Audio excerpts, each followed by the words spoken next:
Hey guys, tonight we're boarding a plane. Not a modern one with the little pretzel bags and the passive-aggressive armrest negotiations. I mean a 1950s American commercial flight. Back when flying wasn't just transportation, it was an event. A full costume, 4-course meal, champagne at 30,000 feet event. When air travel was so glamorous, so outrageously over the top, and, as it turns out, so quietly insane that you'll wonder how anyone survived it with their eardrums, their dignity, or their blood alcohol level intact. Before we taxi down the runway, take a second to like the video and subscribe, but only if you actually enjoy what I do here. And a massive, genuine thank you to the viewer who suggested this one. You know who you are, and I want you to know that your suggestion made it all the way into the recording booth, which is more than most ideas accomplish in a lifetime. Comments like yours are genuinely what shapes this channel, so leave one below, tell me where you're listening from and what time it is for you. And if you're catching this on Spotify, welcome, the link is in the description. Now, dim those lights, pull the blanket up, maybe switch on a fan for that soft droning white noise, something that sounds, if you squint your ears, vaguely like a propeller. Get comfortable, because we're about to spend a few thousand miles together. But first, have you ever wondered what it actually felt like to fly in the 1950s? Was it really as glamorous as the old photographs make it look? Did people genuinely dress in their absolute best just to sit in a metal tube for 6 hours? What did the food taste like?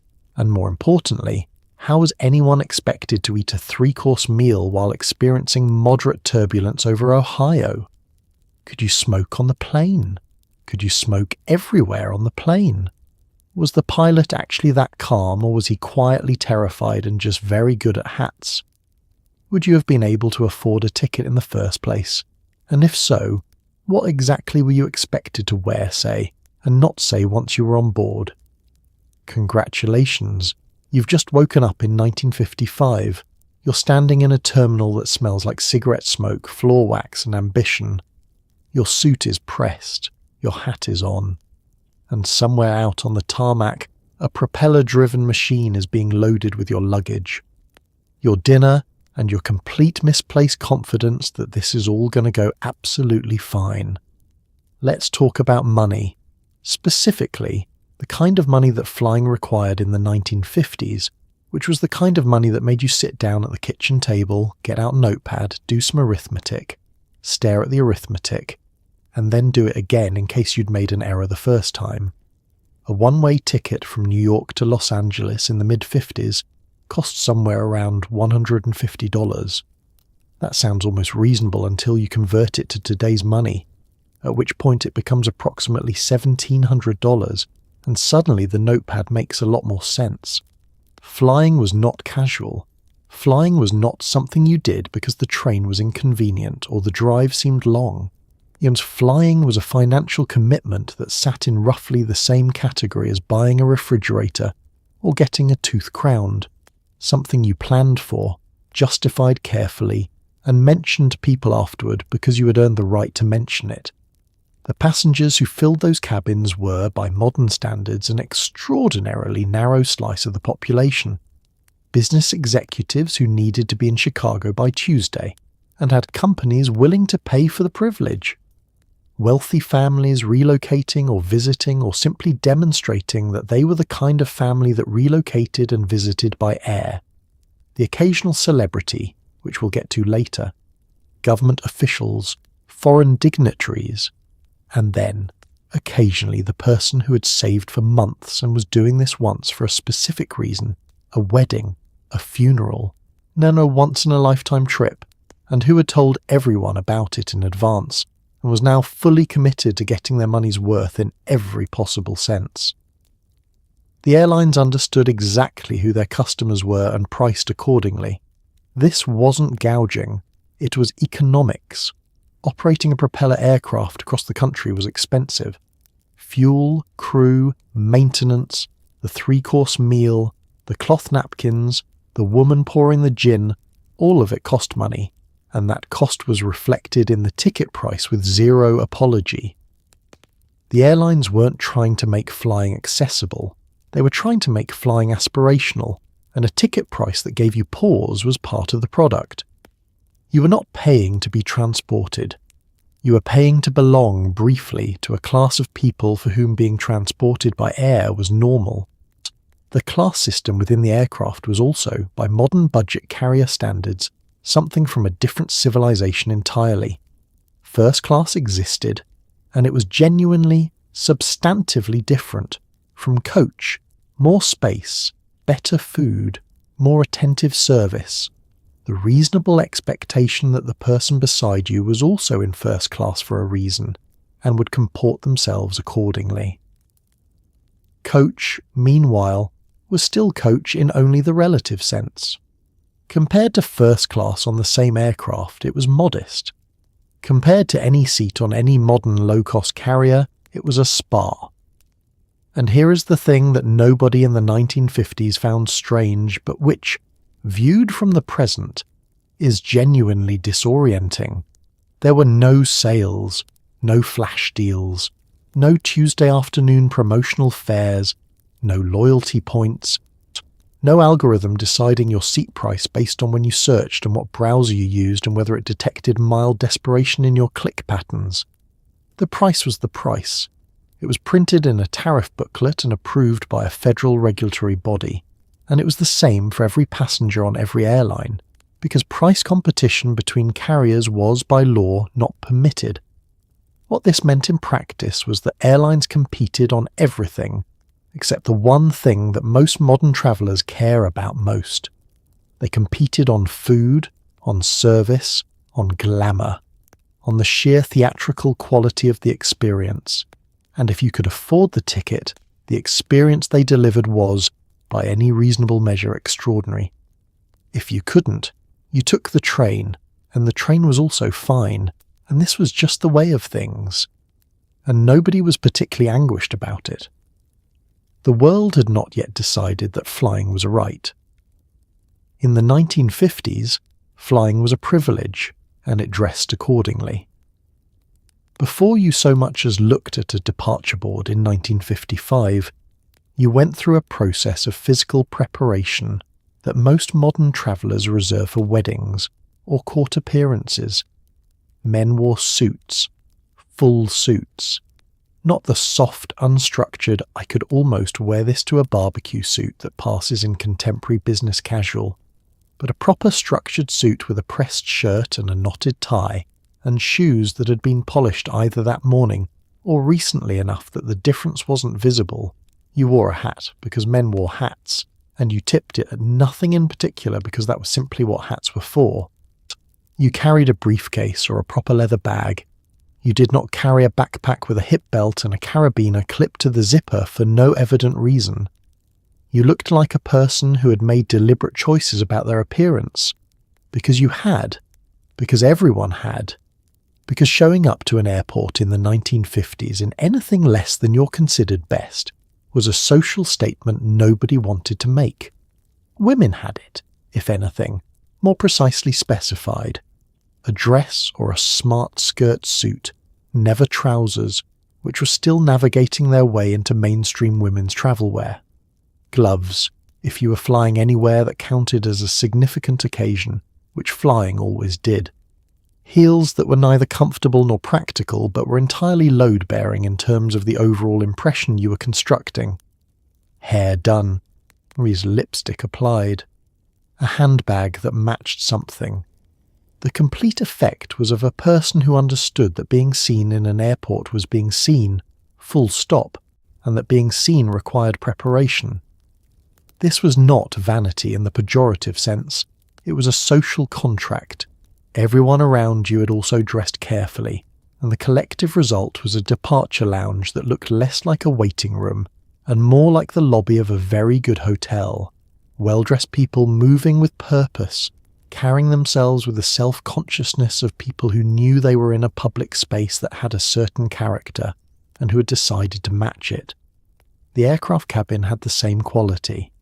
You sat down in your seats surrounded by people who looked like they'd made an effort, and this produced entirely by accident the atmosphere of an occasion. Which flying was. That was the whole point. The interesting thing is that nobody was told to dress this way. There was no dress code posted at the ticket counter. No airline employee turned anyone away for their wardrobe choices. The standard was entirely social and entirely enforced, not by rules, but by the shared understanding of what was appropriate, which in the 1950s was a technology far more effective than any written policy. You dressed for the flight the way you dressed for church or a dinner party or a job interview, because context demanded it, and because failing to read context was the kind of thing that people noticed and quietly filed away. The transition from this world to the one we currently inhabit, in which a significant portion of air travellers board in what appears to be their pyjamas, often did not happen overnight. It happened gradually through the 1960s and 70s, as flying became more accessible, more routine, and less theatrical. As the price came down and the volume went up, the social contract quietly dissolved. Nobody decided that sweatpants on a plane were acceptable. It's just that the counter-argument that flying is an event requiring your best self slowly stopped being something enough people believed. Flying became transit. And transit, as a category, doesn't require heels. But standing in a 1955 departure lounge, watching the well-dressed crowd move toward the gate with their leather bags and their confident hats, the idea that this would ever be otherwise would have seemed not just unlikely but genuinely incomprehensible. Why would you dress any other way for something like this? Walking into an American airport terminal in the 1950s felt less like entering a transportation hub and more like stepping into a very optimistic vision of the future, one in which everything was glass and chrome and possibility, and everyone looked like they were headed somewhere important, because they were. The terminals were small by any contemporary standard. There were no labyrinthine concourses stretching to the horizon. There were no moving walkways carrying blank-faced passengers past a sequence of chain restaurants and sunglasses kiosks. There was a building, a relatively modest and often architecturally interesting building, and within it there was a departure hall, and beyond that there was a gate, and beyond that there was the tarmac. And the whole geography of getting from the entrance to the aircraft could be covered in a walk of minutes, rather than the navigational commitment that modern air travel requires. What the terminals lacked in scale, they more than compensated for in atmosphere. The lounges had real furniture, cushioned chairs and sofas arranged in conversational groupings, as if the designers had imagined the waiting passengers as guests rather than a crowd to be managed. There were bars with bar stools and human bartenders and drinks served in actual glasses. There were restaurants with linen tablecloths where you could sit down to a meal and watch aircraft taxi past the window. And nobody thought this was remarkable because in this context it wasn't. It was just what airports were. The whole physical environment operated on the assumption that the people using it were worth designing for, which produced spaces that felt genuinely hospitable rather than merely functional. The newsstand sold newspapers and magazines and cigarettes, and the kind of paperback novels that were clearly written for long journeys and made no apology about it. There were florists occasionally. There were gift shops selling the specific category of items, small, portable, emblematic of the city you were leaving, that airports have always sold and always will. There were shoe shine stands staffed by men who were very good at their job and who could look at your shoes and give you an honest assessment in approximately 4 seconds. The whole commercial ecology of the terminal was human-scaled and human-staffed, because the 1950s had not yet developed the technology to replace human beings with screens, and this was, it turns out, mostly fine. The light in those terminals was different too. The great mid-century airports, Idlewild in New York, Midway in Chicago, Love Field in Dallas, were designed by architects who understood what natural light did to a space and who used it accordingly. High ceilings, generous windows, the specific quality of afternoon sun coming through glass and landing on a terrazzo floor in a way that made even waiting feel like something other than lost time. You could sit in those chairs with your newspaper and your coffee and your cigarette and look out at the airfield and feel, in a way that's difficult to articulate but immediately recognizable to anyone who's experienced it, that you were in the right place at the right time doing the right thing. The scale of the crowds was part of it. In 1955, the total number of domestic airline passengers in the United States for the entire year was around 40 million. Today, that number passes through American airports in approximately 2 weeks. The terminal you stood in was shared with a manageable number of well-dressed people who were all, for their own various reasons, also engaged in the specific social theatre of air travel. You could hear individual conversations. You could make eye contact with a stranger without it being alarming. You could exist in the space with some individual dignity, rather than as one unit in a vast shuffling organism trying to find gate C47 before the zone boarding announcement. It was, by every sensible measure, a more pleasant way to travel. That was also more expensive, more exclusive and available to a fraction of the population it serves today, is the complicated footnote that the nostalgia tends to leave out.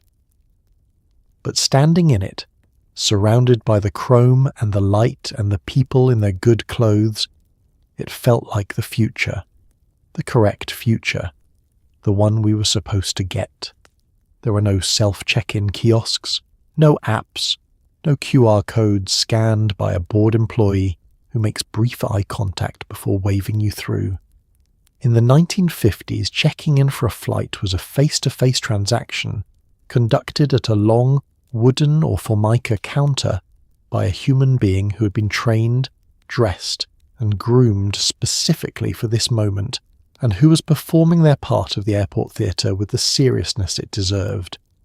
The airline agent, almost always a man in a sharply pressed uniform with an airline logo on the breast pocket, and a manner that communicated both authority and helpfulness, would locate your paper ticket, verify your name against a physical manifest, and issue you a boarding pass that had been hand-stamped with the kind of mechanical satisfaction that only exists in a world before touchscreens. Your ticket was a physical object, not a printout, not a PDF on your phone, but a proper booklet of thin cardstock, multi-part, with carbon paper between the sections and your name typed on it by someone who had used an actual typewriter for this purpose. It detailed your flight number, your departure time, your seat assignment. If seat assignments had been made, which wasn't always the case on shorter routes, and your airline. Rendered in the specific font and colour scheme that was that airline's entire personality, compressed onto a small rectangle of card. You kept this ticket with some care, because losing it was a problem that could not be solved by asking the airline to resend it to your email address. The check-in process itself was unhurried in a way that would cause modern travellers physical distress. The agent reviewed your ticket. He looked at the manifest. He looked at you. He may have asked you a question or two, your destination, confirming your name, the standard small courtesies of a transaction between two people who were both present for it. Your luggage was weighed on a scale that was right there in front of you. No mystery, no theatre, and tagged with a small cardboard label tied around the handle, bearing your name and destination in handwriting or typewritten text. The luggage then disappeared behind the counter to begin its own separate journey to the aircraft hold, a journey whose reliability you simply trusted without any means of tracking it, because tracking was not yet a concept available to checked baggage. The weight limit was enforced with the mild authority of someone who was going to enforce it, but wasn't going to enjoy the conversation. Overweight baggage could be checked for an additional fee, the amount of which was calculated by the agent with a small chart and some arithmetic, performed in front of you with a pencil, which was either reassuring or alarming depending on how you felt about mental arithmetic conducted on behalf of your travel costs. There was no outrage about this. The fee was reasonable. The agent was polite. You paid it, or you opened your suitcase on the counter and redistributed weight between bags, with the particular focus of someone who had made a miscalculation and was correcting it in public with maximum efficiency. What's worth pausing on is the quality of attention. The agent behind that counter was the airline in every meaningful sense. Its face, its voice, its response to your specific situation. If something was wrong with your booking, he fixed it. Right there. With a pen. In front of you. There was no escalation path. There was no chatbot. There was no hold music. And then a different agent in a different city who also couldn't help you but was very sorry about it. There was a person with a pen and the authority to solve the problem, and in most cases the problem was solved. And you moved on toward the lounge and your complimentary cigarette and the general forward momentum of your journey. It was slower than what replaced it, and better in almost every way that's difficult to quantify, which is the category of things we're always discovering too late. If you had time before your flight, and you almost always did, because the concept of arriving 45 minutes early and calling it fine had not yet been normalised, you sat in the terminal lounge and you behaved like a person of considered leisure. Not because you were required to, but because the lounge had been designed for exactly this, and because the alternative, standing near the gate looking at your watch, was the kind of thing that suggested you hadn't quite mastered the art of travel. And in the 1950s, mastering the art of travel was part of the whole project. The lounge was furnished and staffed with the understanding that waiting, done properly, did not have to feel like waiting. There were seats that were comfortable without being soporific. There was a bar, an actual bar, with a bartender and a rail, and spirits arranged behind it with the professional neatness of someone who took the presentation of alcohol seriously. You could order a scotch at 10 in the morning without anyone raising an eyebrow because your flight was in 2 hours and it was 10 in the morning somewhere that mattered to you, and the bartender understood this implicitly. There was coffee, which was the kind of coffee that 1950s America produced in large quantities and served with confidence, and which was, by modern specialty roaster standards, perfectly fine and not worth discussing further. You smoked. Of course you smoked. There were ashtrays on every available surface, built into the armrests of the lounge chairs, freestanding beside the bar on the small side tables between seats. The ambient condition of the lounge was a light, sociable haze of tobacco that nobody experienced as unpleasant because it was simply the atmosphere, like humidity in Florida or altitude in Denver, a condition of the place you were in, accepted without remark. The specific blend of cigarette smoke, coffee, and whatever was happening in the adjacent restaurant created the olfactory identity of the mid-century airport lounge, which was, if you'd grown up with it, the smell of departure, of possibility, of things about to happen. People talk to each other. This requires emphasis because it is, from the present vantage point, almost anthropologically remarkable. Strangers in the waiting lounge of a 1955 airport engaged in genuine, extended, mutually interested conversation with other strangers, without apparent anxiety, without the buffer of a phone screen, without the modern traveller's default posture of visible unavailability. You might spend 40 minutes talking to a man you'd never met about where he was going and what he did, and whether he thought the Dodgers were going to do anything useful this season. You might meet a woman who turned out to be travelling to the same city for a wedding 3 blocks from where you were staying, and you'd spend the rest of the wait swapping mutual acquaintances with a casual delight of discovering that the world was smaller than it seemed. This was not unusual. It was just what people did when they were waiting in a room together, and none of them had a small computer in their pocket demanding their attention every 45 seconds. The lounge was, in its quiet way, one of the social institutions of its moment, a place where the American middle and upper class briefly circulated, mixed, and performed the version of themselves that they brought to public spaces where appearances mattered. You were on display, gently, and you responded to being on display the way people in that era responded to most things that required a public self. With composure, good manners, and the specific ease of someone who had dressed appropriately, and therefore had nothing to worry about. The flight itself hadn't started yet, but in the lounge the journey had already begun. She was young. She was. Yeah, by federal regulation and airline policy, unmarried, marriage was a fireable offence at most American carriers until the 1970s, enforced with a directness that today reads as breathtaking, and at the time was simply the terms of employment that applicants accepted or did not accept. She was within a specific weight range, checked at regular intervals with a scale and a clipboard, and she was between 20 and 26 years old, above which she was considered, by the operational logic of the carriers, to have aged out of the role in some way that nobody was ever entirely specific about, but everyone clearly agreed upon.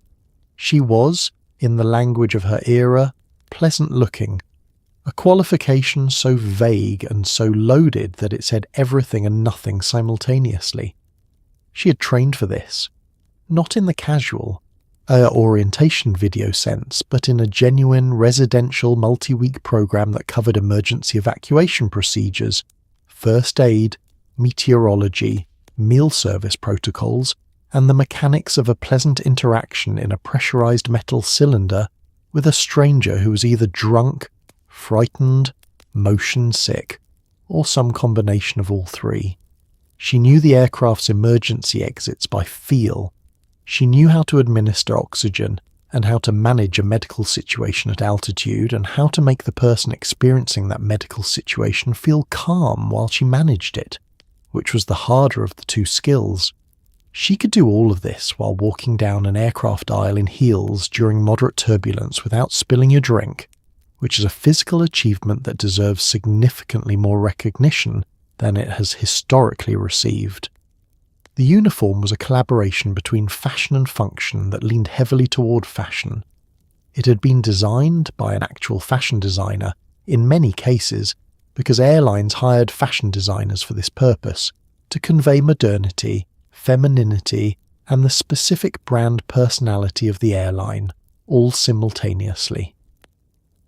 TWA's stewardesses wore different uniforms than Americans, which wore different uniforms than Pan Am's, which wore different uniforms than United's, and each set of uniforms communicated something slightly different about what kind of airline you were on and what kind of experience you were supposed to be having. The hat, which was part of every uniform, was non-negotiable.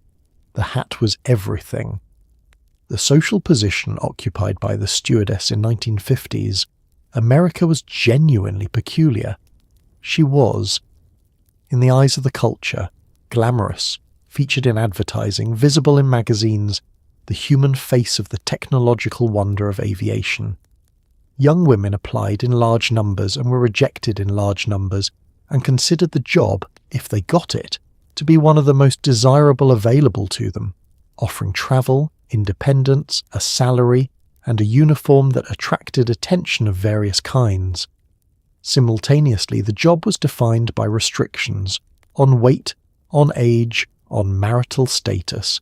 That would be illegal today, and that reflected a view of women as decorative elements of a service environment rather than professionals in a career. She was, in short, both more and less than she appeared, more competent, more trained, more capable of managing a genuine emergency than any passenger looking at her well-ironed uniform and practiced smile would have guessed, and less free, less permanent, less in control of her own employment than the confidence she projected suggested. She navigated this gap every single working day, and she navigated it with a grace that the airlines took for granted and that the history books have mostly forgotten. The martini she placed on your tray table with a smile was the visible part. Everything else was invisible, as she had been trained for it to be. The aircraft you were about to board was, by any honest measure, a masterpiece of 1950s engineering, which is to say, it was extraordinary and extremely loud and vibrated in a way that the human body spends the first 20 minutes adjusting to and the following hours accepting as the new normal. The dominant workhorses of American commercial aviation in the mid-50s were propeller aircraft, and they were magnificent in the specific way that very powerful machines are magnificent. Not elegant in the passive, effortless sense, but muscular and purposeful and very present in a way that reminded you constantly that you were riding inside them. The Douglas DC-6 was the workhorse, reliable, four-engined, unpretentious in the way that a tool that does its job extremely well doesn't need to be. The Lockheed Constellation was the showpiece, a triple-tailed, dolphin-shaped aircraft with a fuselage that curved gracefully from nose to tail, and a silhouette so distinctive that you could identify it in the sky from a mile away. Howard Hughes had championed its development at TWA, and it became the aircraft most associated with the glamour of 50s aviation, the one that appeared in the magazine advertisements with the sunset behind it, and the headline promising something lyrical about the skies.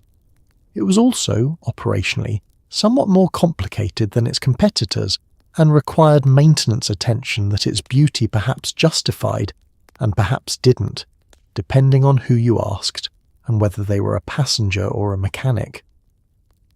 The Boeing Stratocruiser was something else entirely. If the DC-6 was a very good car and the Constellation was a sports car, the Stratocruiser was a yacht.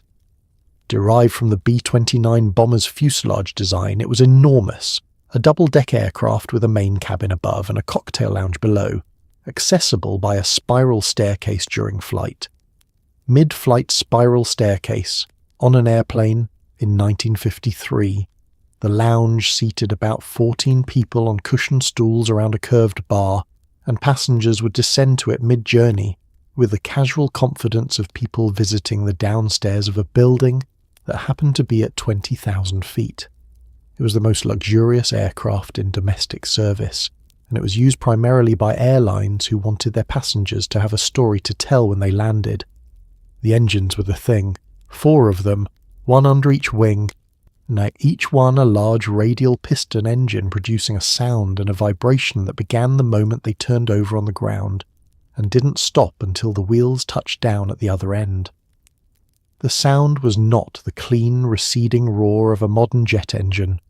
It was a constant physical surrounding presence, a deep cyclical throb that transmitted through the fuselage and the floor and the seat, and the armrests and eventually through you, until you stopped noticing it, the way you stop noticing the refrigerator hum at 3 a.m, not because it's gone, but because you've absorbed it into your experience of being alive. Passengers read through it, ate through it, slept through it somehow, had long and intimate conversations through it, leaning slightly toward each other to be heard, which produced an accidental intimacy that jet travel, smoother and quieter, never quite replicated. The aircraft smelled of machine oil and upholstery, and the specific, slightly metallic scent of recirculated cabin air that was unique to piston engine aviation. It was not an unpleasant smell. It was the smell of going somewhere significant on a machine that was working hard to take you there. And in the 1950s, when flying was still new enough to carry a charge of genuine wonder, that smell was inseparable from the feeling of departure. Boarding in the 1950s did not involve a Zone 5 announcement, a 6-inch shuffle toward a jetway, a passive competition for overhead bin space, or the experience of being briefly penalised for having a seat in the middle of the aircraft. There was no jetway to begin with. The jetway, that enclosed accordion bridge connecting terminal to aircraft door that modern travellers use without thinking, did not become standard at American airports until the early 1960s. Before it existed, you walked to the gate, and then you walked across the tarmac, outside, in the actual outdoor air, under the actual sky. This sounds like a minor point, but it was not a minor experience. The tarmac had a specific atmosphere, literally. The smell of aviation fuel hit you immediately, a sharp petroleum smell that became, for anyone who flew regularly, one of the sensory triggers of departure. The sound of propeller engines ticking over or idling added a physical texture to the air, a vibration that you felt before you heard it. The aircraft itself was right there, huge and metal and real in a way that the clinical, ESA's-filtered experience of a jetway never quite communicates. A machine sitting on the ground in full view, doing nothing to disguise what it was or what it was about to do. You walked toward it across the open ground, often alongside a small procession of other passengers, and if it was your first flight, or your 10th, or even your 50th, the sight of it up close produced something that the word boarding does not adequately capture. The mobile stairs, a wheeled set of steps that ground crew pushed into position against the aircraft door with a final approach. You climbed them, one step at a time, with your coat and your bag and your hat, while the wind did what wind does at airfields, and the propellers turned nearby with a casual power that you decided consciously not to think about in structural terms. At the top of the stairs, the aircraft door, and in the aircraft door a stewardess, composed and smiling, who welcomed you aboard with the specificity that the occasion demanded. Inside, the cabin was narrow by modern wide-body standards, but it didn't feel constricting. It felt purposeful. Everything was fitted and trimmed and upholstered with the care of a space that had been designed for people, rather than a loading manifest. The overhead bins, open shelves rather than enclosed compartments, held your coat and your smaller bag. Your seat was there in its row, wider than anything economy class currently offers, with its white starched headrest cover and its window view of the tarmac you just walked across, and the terminal building diminishing in the background. Some passengers on that tarmac walk were making this journey for the first time in their lives. You could occasionally identify them by the particular quality of attention they brought to everything, the way they looked at the aircraft, and then at the stairs, and then at the aircraft again, performing the specific mental calibration of a person who has understood intellectually for some time that human beings travel in these things, and is now being asked to become one of those human beings. The 1950s were early enough in the commercial aviation era that first flights were common, and the experience of the first flight had not yet been normalized into ordinariness. It was a moment. You were choosing to trust an enormous machine, and the humans operating it to take you somewhere in a way that had no precedent in the entire history of your species until approximately 50 years before you were born. The orderly procession up the stairs, suits pressed and hats on, was a small collective act of courage dressed up as routine. The seats were wider. Let's just acknowledge that immediately, because it is the first thing any modern economy class traveller would notice upon taking their assigned place on a 1955 commercial flight, and it deserves its own moment before anything else is said. The seat was wider. Your elbows were not in contact with the person beside you. Your knees were not pressed against the seat in front. You could cross your legs, your actual legs, fully extended at the knee, without performing an operation that required the passive cooperation of the stranger to your left. The seat back in front of you was at a distance that allowed you to use it as a surface for your drink without endangering your ribcage. This is the baseline. This is what we're working with. The configuration on a typical domestic propeller aircraft in the mid-50s was 3 and 2 across, 3 seats on one side of the aisle, 2 on the other, or occasionally 2 and 2, which produced a cabin so generously proportioned that first-time passengers occasionally suspected they'd accidentally been upgraded. Legroom was not a product feature you paid extra for. It was simply the way seats were installed, because the aircraft weren't full enough, regularly enough, to make the airlines desperate to squeeze in additional rows. Load factors, the percentage of available seats that were actually occupied, were significantly lower than today's, which meant the person beside you might not exist, and if they did, the seat between you was a shared surface for coats and newspapers, and the general detritus of comfortable travel. The seat itself was upholstered in fabric rather than the wipe-clean vinyl of the budget era, and it reclined in a way that reclines are supposed to work, genuinely, meaningfully, without requiring an act of upper body force and without producing the specific social offence that modern seat recline causes. The headrest cover was a starched white slip cover, changed between flights, which sounds fussy until you consider that it meant the thing your head rested against was always clean. which is not a standard being reliably met in your current experience of commercial travel. The window was a porthole, round or oval, reasonably generous, positioned at the right height for a seated adult to look out without craning. The view from a propeller-era aircraft flying at 18 to 23,000 feet was different from the view from a modern jet at 35. You were lower, the ground was closer, the landscape had scale and texture and legibility, rather than the abstract geography of high-altitude flight. Flying over the Great Plains, you could see individual farms. Flying the coast, you could trace the shoreline. The world was not a map below you. It was the actual world, seen from an angle you didn't usually see it from, and this remained, even for frequent travellers, something that inspired a genuine response. On the Boeing Stratocruiser, the experience was categorically different. The downstairs cocktail lounge, 14 seats, curved bar, actual human bartender was reachable mid-flight via a spiral staircase located amidships. Passengers would leave their seats, descend the stairs with the unhurried confidence of people moving between rooms, order a drink, and spend 20 minutes in a subterranean social space below the main cabin, while the aircraft continued its journey several miles above the Earth. This was not considered excessive. This was the Stratocruiser. This was what you paid for, and if the turbulence picked up while you were on the bar stool, you held your drink with one hand and the bar with the other, which was just part of the experience, and which a significant number of passengers found clarifying in a way that perhaps the designers had not specifically intended. Here is the thing about propeller aircraft that the nostalgic photographs do not adequately communicate. They were extraordinarily, relentlessly, physically loud.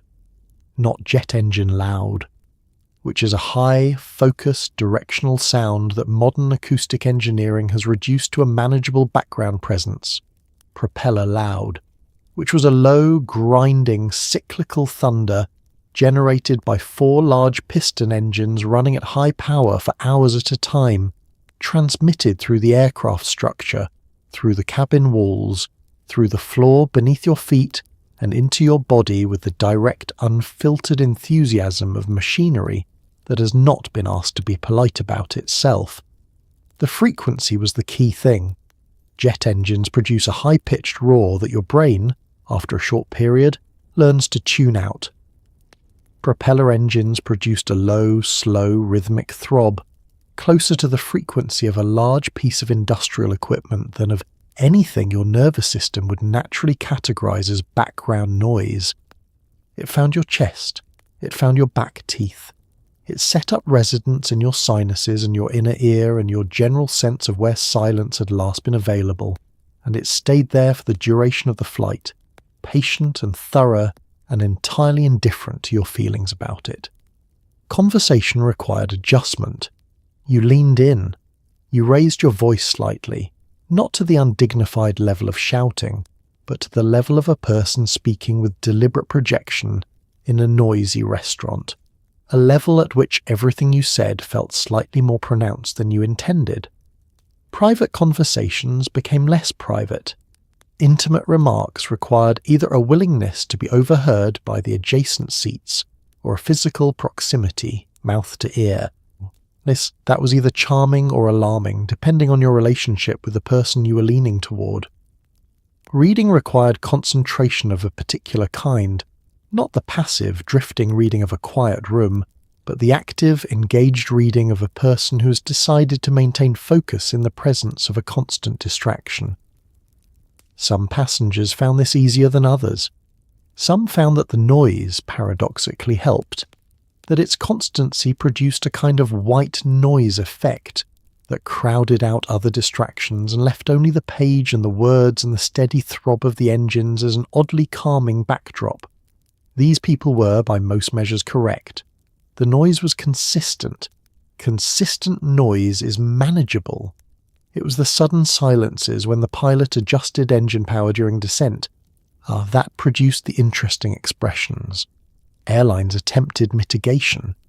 Cotton wool earplugs were sometimes provided, distributed by the stewardess with the same matter-of-fact cheerfulness, with which she distributed everything else, as if offering cotton wool to block out the sound of the aircraft's engines was a completely ordinary part of the service, and not a tacit acknowledgement that the aircraft was very loud. The seats were padded with sound-dampening material that did something, if not quite enough. The cabin walls were lined with acoustic insulation that represented the best available technology of the era, which was functional without being transformative, and then the engines changed. In October of 1958, the Boeing 707 entered commercial service, and the jet age began, and the noise changed from that deep, cyclic, physical throb to a cleaner, higher, more distant sound, present but filtered, mechanical but refined. Passengers on those first jet flights remarked on the smoothness, the speed, the remarkable quiet of the cabin. Several of them missed immediately and inexplicably the noise they had just left behind. Which tells you something about the human relationship with familiarity that probably generalizes to a lot of things beyond commercial aviation, but is particularly clear there. The cabin was, let's not dance around this, a smoking room. The entirety of the aircraft, from the moment the wheels left the runway to the moment they touched down again, and frankly for some time before and after both, was a space in which smoking was not just permitted but essentially assumed as the default condition of a passenger with hands and access to a pocket. Ashtrays were built into the armrests, not provided as an accessory, not clipped on as an afterthought, but built in, designed there from the beginning, by engineers who understood that the armrest was the natural resting place of a lit cigarette, and who accommodated this the way you'd accommodate any other ergonomic reality of the human body in a seated position. The ashtray was infrastructure. It was load-bearing, culturally speaking. The stewardess carried cigarettes for sale from a small tray that she moved through the cabin with the same professional ease with which she moved everything else. You could buy a pack mid-flight the way you might buy a drink or a newspaper. A casual transaction between two people who both considered it entirely normal, because it was entirely normal, because in 1955 approximately 45% of American adults smoked, and the other 55% had mostly decided not to make it anyone's business. The pilots smoked in the cockpit. This is documented. This is not an exaggeration for comedic effect. The flight crew smoked in the front of the aircraft, behind a door, while operating the aircraft, because they were adults and they wanted a cigarette, and there was no regulatory or social reason that they shouldn't have one. The man to your left smoked a pipe. Not a cigarette, a pipe, which required a specific sequence of packing, tamping, lighting, and relighting, and which produced a smoke profile that was richer, more complex, and considerably more intrusive than a standard cigarette, but which in the 1950s was associated with thoughtfulness and masculine contemplation, rather than with the phrase, "Please stop doing that." The woman behind you smoked something long and European, and held between two fingers at an angle that suggested she had practiced this specifically. The couple across the aisle shared cigarettes in the companionable way of people who share cigarettes, which is a particular form of social intimacy that has largely disappeared from the world along with the cigarettes. By the time you reached your destination, your hair had absorbed the collective tobacco choices of everyone in the cabin for the duration of the flight. Your suit had absorbed them. Your shirt, your tie, your socks, your carry-on bag, and the book you'd been reading had all absorbed them. You walked off the aircraft carrying a detailed olfactory record of everyone who had been smoking around you for the past several hours, and this was not a remark anyone made, because everyone walking off the aircraft was in the same condition, and because the smell of cigarette smoke was simply a pervasive feature of the 1950s environment in general, in restaurants, in offices, in cars, in living rooms, in hospitals, and distinguishing it as particularly notable in an aircraft cabin would have required a sensitivity to the specific that the era simply did not possess. The Surgeon General's report arrived in 1964. The no smoking sections appeared on domestic flights in 1973, initially occupying the last few rows of the aircraft in a configuration that anyone who has thought about airflow for 30 seconds will immediately recognise as optimistic. Full smoking bans on domestic flights shorter than 2 hours came in 1988. Total bans on all domestic routes followed in 1990.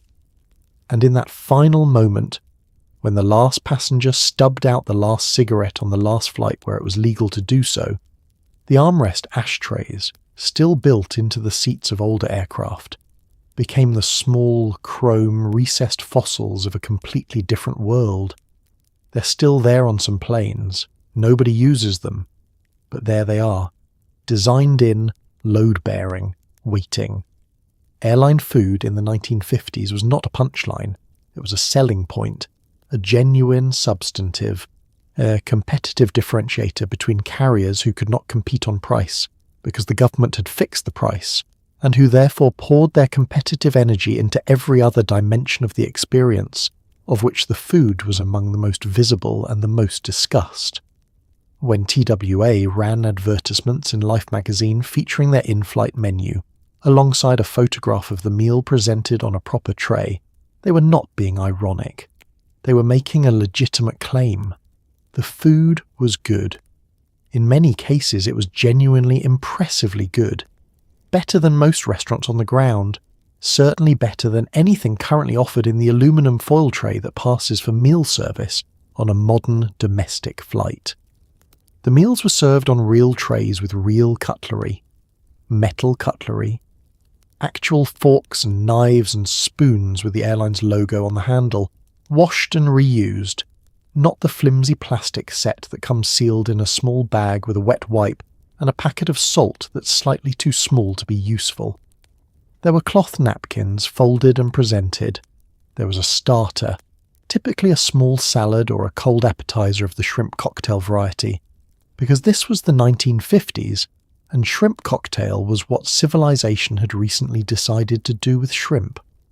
There was a main course, which had been prepared in the aircraft's galley kitchen by the stewardess working within the specific constraints of an airborne kitchen, which were real constraints, and which the better airlines had developed systematic procedures for managing so that what arrived at your tray table was hot, recognisable, and something you could describe positively to the people who asked you about your flight afterward. The entree on a premium domestic route in the mid-50s might be a carved roast beef, served with roasted potatoes and vegetables, or a chicken dish prepared with a sauce that indicated someone in the airline's catering department had consulted an actual recipe. On transoceanic routes with Pan Am or TWA, the meal expanded into something approaching a full restaurant experience. Multiple courses, cheese service, dessert presented separately, coffee and a digestif at the end. The whole progression timed to the length of the flight, with the thoughtfulness of a dinner party host who had planned the menu around the duration of your visit. The presentation mattered. The stewardess placed your meal with attention rather than velocity. The tray was arranged so that things were where you'd expect them. The hot things were hot, and the cold things had not been sitting long enough to become room temperature in the specific dispiriting way of airline food that has given up on itself.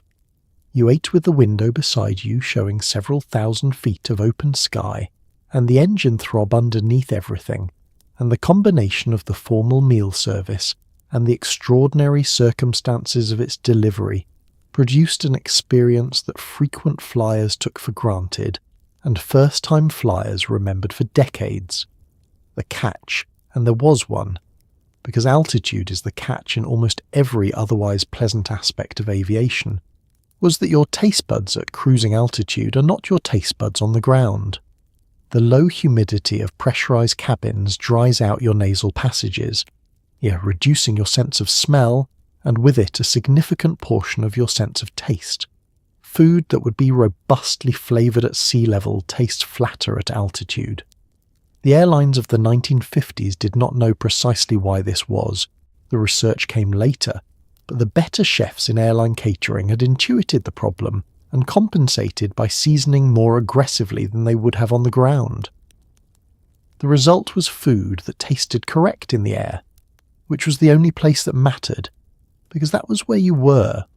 The bar was open, fully, generously, enthusiastically, and on most carriers without any additional charge open, because in the 1950s, the relationship between commercial aviation and alcohol was one of deep, institutionalized mutual encouragement. Yeah, and because the airlines had independently arrived at the understanding that a passenger who was drinking was a passenger who was not thinking about the fact that they were inside a pressurized metal tube at 20,000 feet, being held aloft by aerodynamics and optimism. The drinks were, in this sense, a public service. They were also genuinely good drinks served in actual glassware by a trained professional, which elevated them above the category of mere anxiolytic. The martini was the emblematic drink of the 50s aircraft cabin. Cold, clear, precise. Arrived at your tray table with an olive and a stem, and the quiet confidence of a drink that knew exactly what it was. You could have it before takeoff, which sounds irresponsible until you consider that the flight to Los Angeles was 6 hours and you had gotten up at 5 in the morning to make it to the airport, and a martini at 10:15 was, under those circumstances, not a character statement but a reasonable adjustment. You could have a second one during the meal. You could have a scotch after the meal. You could have a brandy with the coffee. None of this required a conversation. You simply indicated what you wanted, the stewardess brought it, and the transaction was handled with the mutual adult understanding that drinking on an airplane was a completely normal thing to do, and not a behaviour requiring commentary from either party. The alcohol hit harder at altitude. This is physiology rather than opinion. The lower cabin pressure reduces the partial pressure of oxygen in your blood slightly, which combined with the dehydrating effect of dry cabin air means that your body processes alcohol differently than it does at sea level. The standard estimate, which every flight attendant training manual eventually came to include, is that 1 drink at altitude produces the effect of approximately 1.5 drinks on the ground. The 1950s did not have this information in wide circulation, which meant passengers who had consumed what they considered a moderate amount of in-flight alcohol occasionally arrived at their destinations in a condition that was mildly more festive than they'd planned. This was not considered a problem. It was considered at most a mild social footnote, the kind of thing you'd mention at the office the next morning with a rueful grin and a reference to those TWA martinis, and your colleagues would nod with the knowing recognition of people who had also encountered TWA martinis, and emerged from the encounter with revised estimates of their own tolerance. The culture had not yet developed the particular modern anxiety about visible drinking that characterises the current era. A person who'd had a few drinks on an airplane was a person who'd had a few drinks on an airplane. The judgment was minimal and the sympathy from fellow passengers who'd had a few drinks on an airplane was substantial. International routes went further. On transoceanic Pan Am flights, the drink service was continuous, structured, and comprehensive in the way of a dinner party where the host has made a decision about the evening. Champagne on departure, wine with the meal, red or white, your choice, poured from an actual bottle. A liqueur option with the cheese. Port if you wanted port. The whole progression managed by a stewardess who'd been trained to pace the service against the flight duration, so that passengers arrived at their destination pleasantly convivial, rather than structurally compromised. This was a professional skill. It required judgment. Most of them were very good at it. Propeller aircraft flew lower than modern jets. This is a fact with consequences that the brochures, which were full of sunsets and smiling stewardesses and zero-atmospheric meteorology, did not dwell on. Where today's commercial jets cruise comfortably above most weather systems at 35,000 feet, looking down at cloud formations from a position of serene superiority, the DC-6 and Constellation and Stratocruiser flew at between 18 and 23,000 feet, right in the middle of whatever the atmosphere happened to be doing that afternoon. which on a summer afternoon over the Midwest was frequently something vigorous and entirely uninterested in your travel plans. Turbulence in a propeller aircraft was a different physical experience than turbulence in a modern jet. Jets are heavier, faster, and their high-altitude cruise keeps them above much of the disturbed air that affects lower-flying aircraft. Propeller planes were lighter relative to their surface area, flew in weather rather than above it, and communicated every pocket of disturbed air to the cabin with a fidelity that left nothing to the imagination. A mild bump in a modern jet produces a brief ripple through the cabin and a cheerful chime from the seatbelt sign.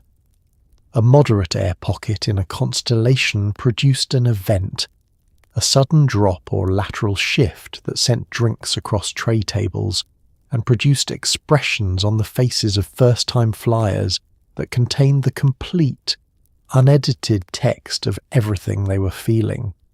The stewardess continued to smile. This was not indifference or denial. It was professional discipline of a high order, the result of training that had specifically prepared her for the distinction between turbulence that required action and turbulence that required composure, and for the understanding that displaying composure was itself a form of action when you were in a cabin full of passengers looking to her for cues about how seriously to take the situation. She moved through the aisle during moderate chop with the practiced balance of someone who had developed sea legs for the sky, one hand occasionally touching a seat back for stability, her expression suggesting that this was a minor inconvenience, rather than a structural conversation between the aircraft and the weather. The pilot made no announcement in most cases. The culture of the cockpit announcement as passenger reassurance had not yet fully developed. The captain's domain was the front of the aircraft, and what happened there, the corrections, the altitude changes, the small adjustments made in response to conditions that the passengers couldn't see, was professional business conducted at a professional remove from the people in the back. If it was genuinely severe, someone might come on the intercom with the calm, authoritative non-explanation that we covered in a later segment. Otherwise, the turbulence was simply something happening, like weather outside a building, present, physical, and not specifically your problem to solve. The practical consequences for the meal service were what they were. A 3-course dinner served at altitude during turbulence required a stewardess with considerable skill, a passenger with considerable faith, and a tray table with rim edges that had been designed by someone who had thought carefully about fluid dynamics. The martini was the highest risk item. It had no lid. It was full of clear liquid.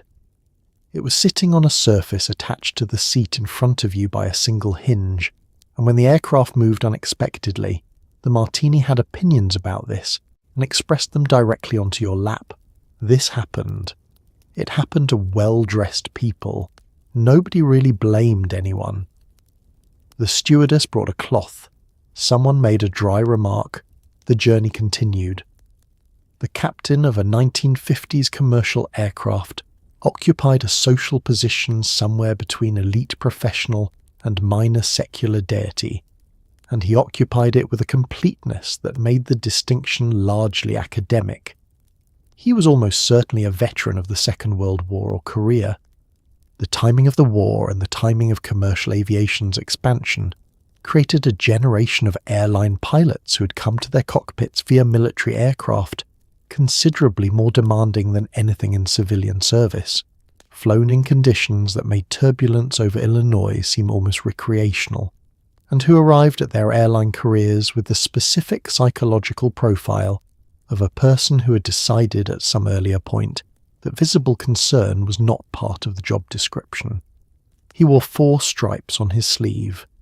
In the hierarchy of mid-century American professional dress, these 4 stripes communicated authority more efficiently than almost any other visible signal available to a man who wasn't wearing a general star's or a judge's robes.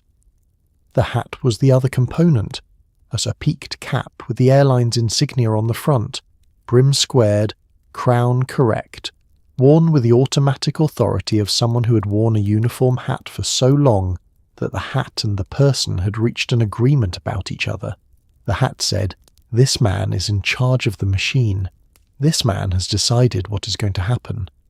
This man would like you to feel comfortable about this, and his hat concurs." He sometimes walked the cabin. This was a practice with no operational necessity. The aircraft flew itself in cruise, to the extent that 1950s autopilot systems permitted, and the cockpit was where the captain's skills were required, but which served a powerful social function. A captain who appeared in the aisle, exchanged a few words with selected passengers, answered a question or two with unflappable calm, and then returned forward was a captain who had performed the specific act of making the aircraft personal. He was not a voice on the intercom. He was a man in a hat who had looked you in the eye and implicitly told you, without saying anything of the kind, that everything was fine and that you could go back to your martini. The passengers responded to this with something close to reverence. The captain was the known expert in the room, the person for whom everything that was happening was normal, calibrated, within the range of professional experience. In a time when commercial aviation was still recent enough to carry a residual charge of genuine adventure, his composure was the external evidence that the adventure was in fact managed. You watched him walk back to the cockpit and you felt something relax in your chest that you hadn't realised was tightened. The accident statistics, which were improving steadily through the decades, supported this confidence. 1950s commercial aviation was not as safe as today's. Nothing in the history of aviation is as safe as today's, but it was far safer than the decade before it, and the men flying the aircraft were extraordinarily skilled. They had been tested in ways that no commercial certification process fully replicated. They had reserves of practical experience that the training manuals captured imperfectly. They were, as a professional cohort, exceptional. The hat was earned, the 4 stripes were earned, and the specific quality of calm that settled over a cabin when the captain walked through it was earned too. Then not a performance, but the natural bearing of a person who had been in actual danger and had retained, from that experience, the permanent gift of perspective.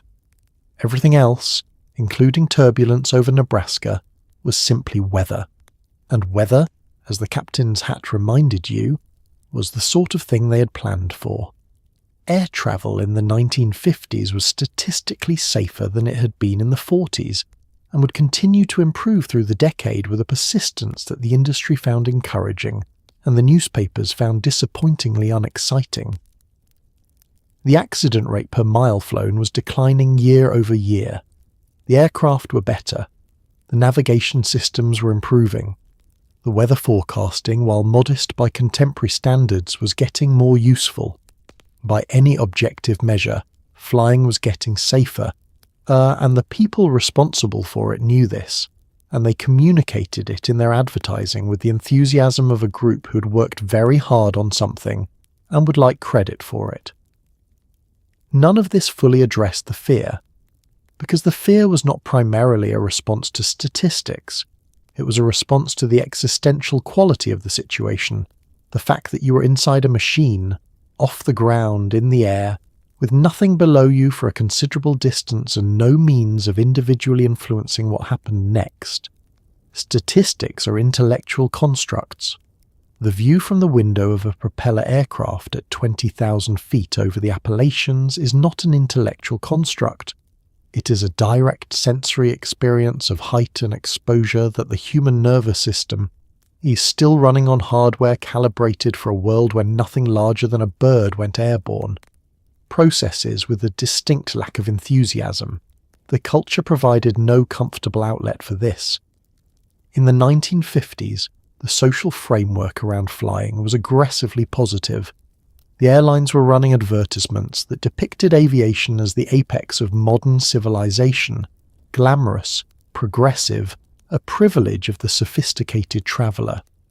The magazines ran features about jet travel with a breathless tone of press releases, which several of them essentially were. The collective narrative was that flying was wonderful, and that people who felt otherwise were either misinformed or constitutionally unsuited to the modern world, which was a social judgment severe enough to ensure that most frightened flyers kept their fear private and their drinks frequent. You did not tell the person beside you that you were frightened. You ordered your drink. You opened your magazine. You looked out the window with a practiced expression of someone who looked at things from 20,000 feet all the time and found it perfectly normal and was not currently running internal calculations about the consequences of an engine failure over western Kansas. You presented the exterior of a person for whom this was routine, while the interior did whatever the interior was doing, which was its own business and nobody else's. The coping strategies were pragmatic. Alcohol, as discussed. Conversation, which occupied the mind with social content and left less bandwidth for structural analysis of the aircraft.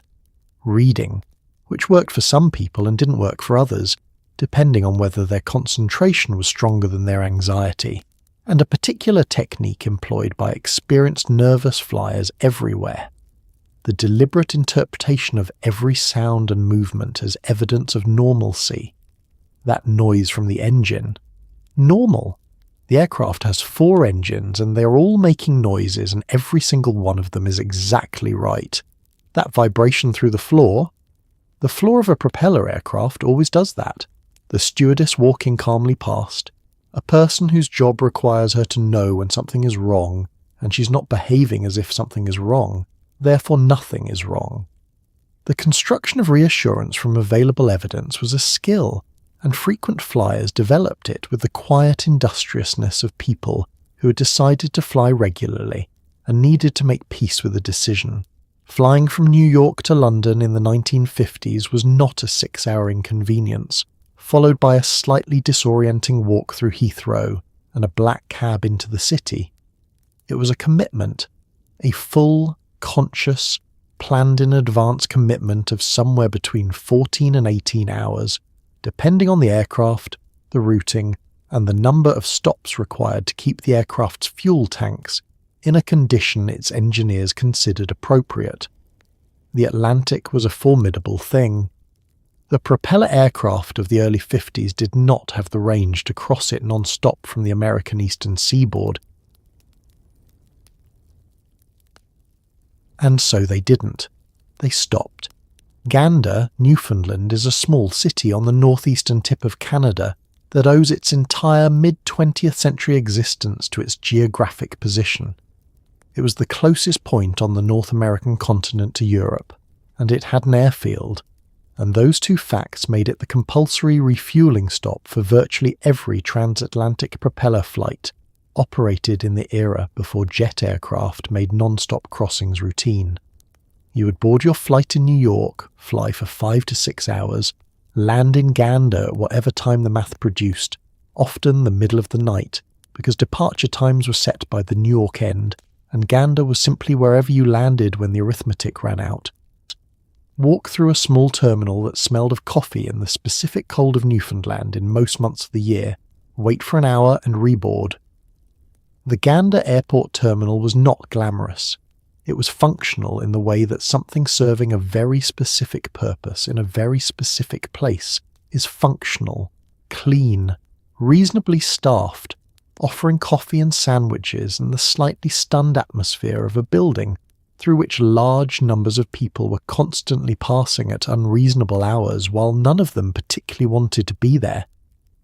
Passengers who'd been asleep on the aircraft woke up for Gander, walked the terminal with the confused purpose of the recently awakened, bought a coffee, stared at a postcard rack, and reboarded the aircraft for the second leg with the philosophical equanimity of people who had known about Gander when they bought the ticket. The full journey required a certain mental reframing that transoceanic ship travellers had already developed and that early aviation passengers were learning. You were not going from New York to London. You were going on a journey, and the journey had phases, and Gander was one of the phases, and you arranged yourself mentally to accommodate this rather than fighting it. The crossing from Southampton to New York by ship had taken 5 days. 14 hours with a stop in Newfoundland was, by that measure, essentially instantaneous. The reference class for the experienced traveller of the early 50s was the ocean liner, and against that benchmark anything aviation offered was miraculous. The aircraft on transatlantic routes were the prestige machines, Constellations operated by TWA, Boeing Stratocruisers operated by Pan Am and BOAC, the most capable and the most luxuriously configured aircraft in each airline's fleet. They had to be, because the passenger who was spending this much money and committing this much time expected the experience to justify itself at every stage. The meals were better. The service was more attentive. The seat configurations gave you more room for the simple reason that you were going to be in the seat for long enough that insufficient room was a genuine problem rather than an inconvenience. The drinks were continuous, and the conversation, by the time you reached the midpoint of the Atlantic with nothing in any direction but water, had a quality of intimacy that geography alone produced. The specific candour of a group of strangers suspended together between two continents, with no particular ability to go anywhere else for the next several hours. In October of 1958, something happened that split commercial aviation into a clean before and after, a line as clear as any in the history of the industry, visible only in retrospect but immediately felt by everyone who crossed it. Pan American Airways launched the first scheduled transatlantic jet service using the Boeing 707, and the world of flying that had existed for the previous decade, propeller-driven, low-altitude, fuel-stopping in gander, gloriously over-catered and constitutively loud, began its rapid transformation into something its participants would not entirely recognise and would spend varying amounts of time mourning. The 707 was faster, not incrementally faster, but categorically. Transatlantic crossings that had taken 14 hours with a Newfoundland intermission now took 8 hours non-stop, which in practical terms meant that the overnight flight to London was a different kind of thing entirely. It was smoother. The jet engines produced thrust without the low-frequency vibration of the piston engines, and the aircraft flew at 35,000 feet, above most weather, above the atmospheric turbulence that had characterized propeller-era travel, in a stratum of the sky where the air was thin and cold and calm, and the business of getting from one place to another could be conducted without periodic physical input from the atmosphere. It was quieter in the relative sense. The jet engines were loud in their own way, a high and sustained roar on takeoff that levelled off into a background presence during cruise, but the specific chest-level throb of 4 radial piston engines was gone, and its absence changed the character of the cabin in ways that were immediately recognisable and somehow slightly disorienting.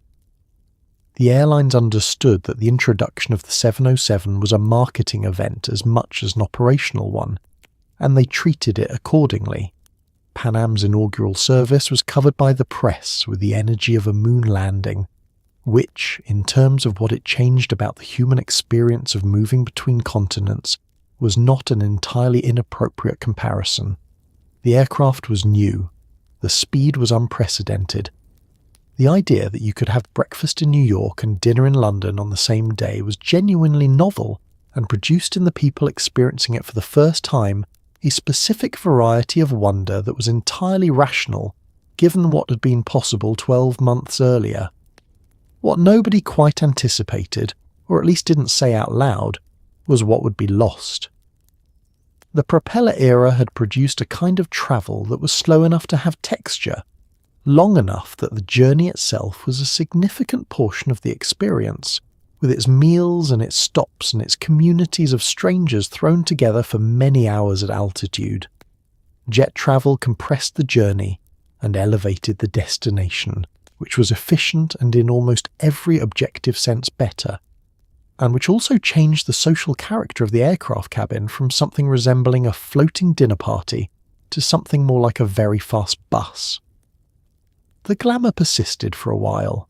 The 707 was new and impressive, and the airlines maintained their standard of service through the early jet years with considerable effort. But the compression of the journey time worked against the theatre of the experience. 6 hours across the Atlantic was not short enough to be negligible, but it was short enough that the whole elaborate apparatus of the long flight, the multiple courses, the cocktail lounge descent, the gander stop, the mid-ocean intimacy, no longer had the space to fully develop. The jet age gave you speed.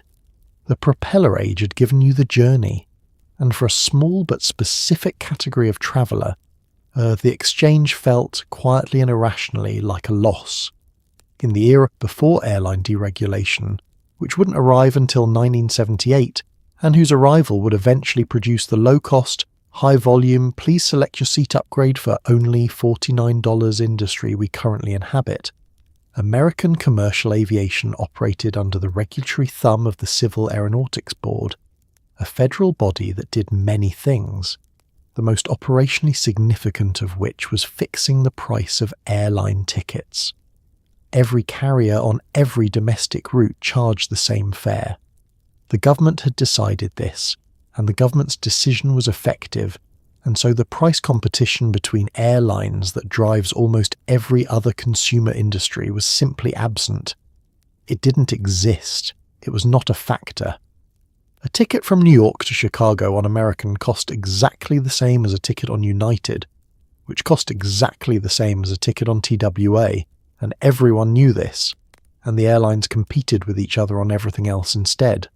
This produced, as competitive constraints often do, an extraordinarily creative response.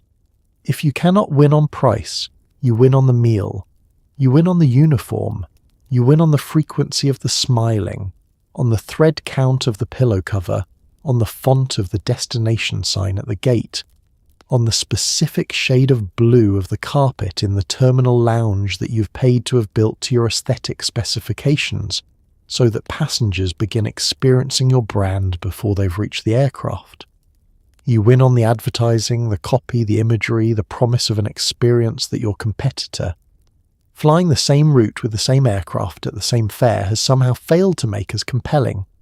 TWA, shaped by the eccentric genius of Howard Hughes, positioned itself as the glamour option, the airline for people who understood that flying was not merely transportation, but a statement about the quality of life one expected.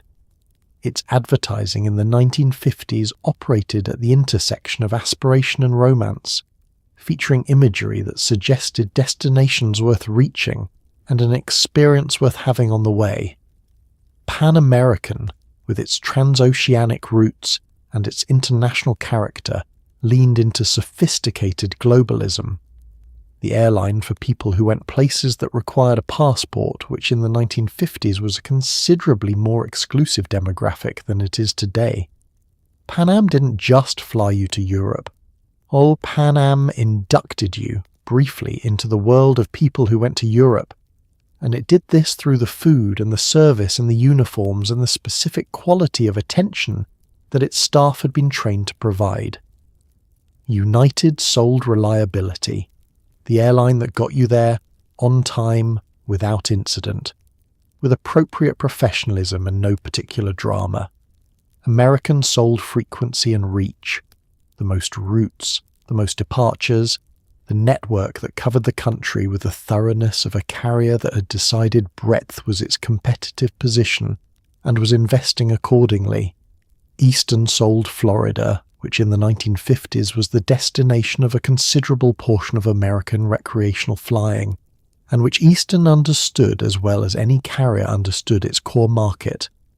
Everyone, without exception, they sold the general proposition that flying was wonderful and modern, and that their specific version of it was the most wonderful and modern available.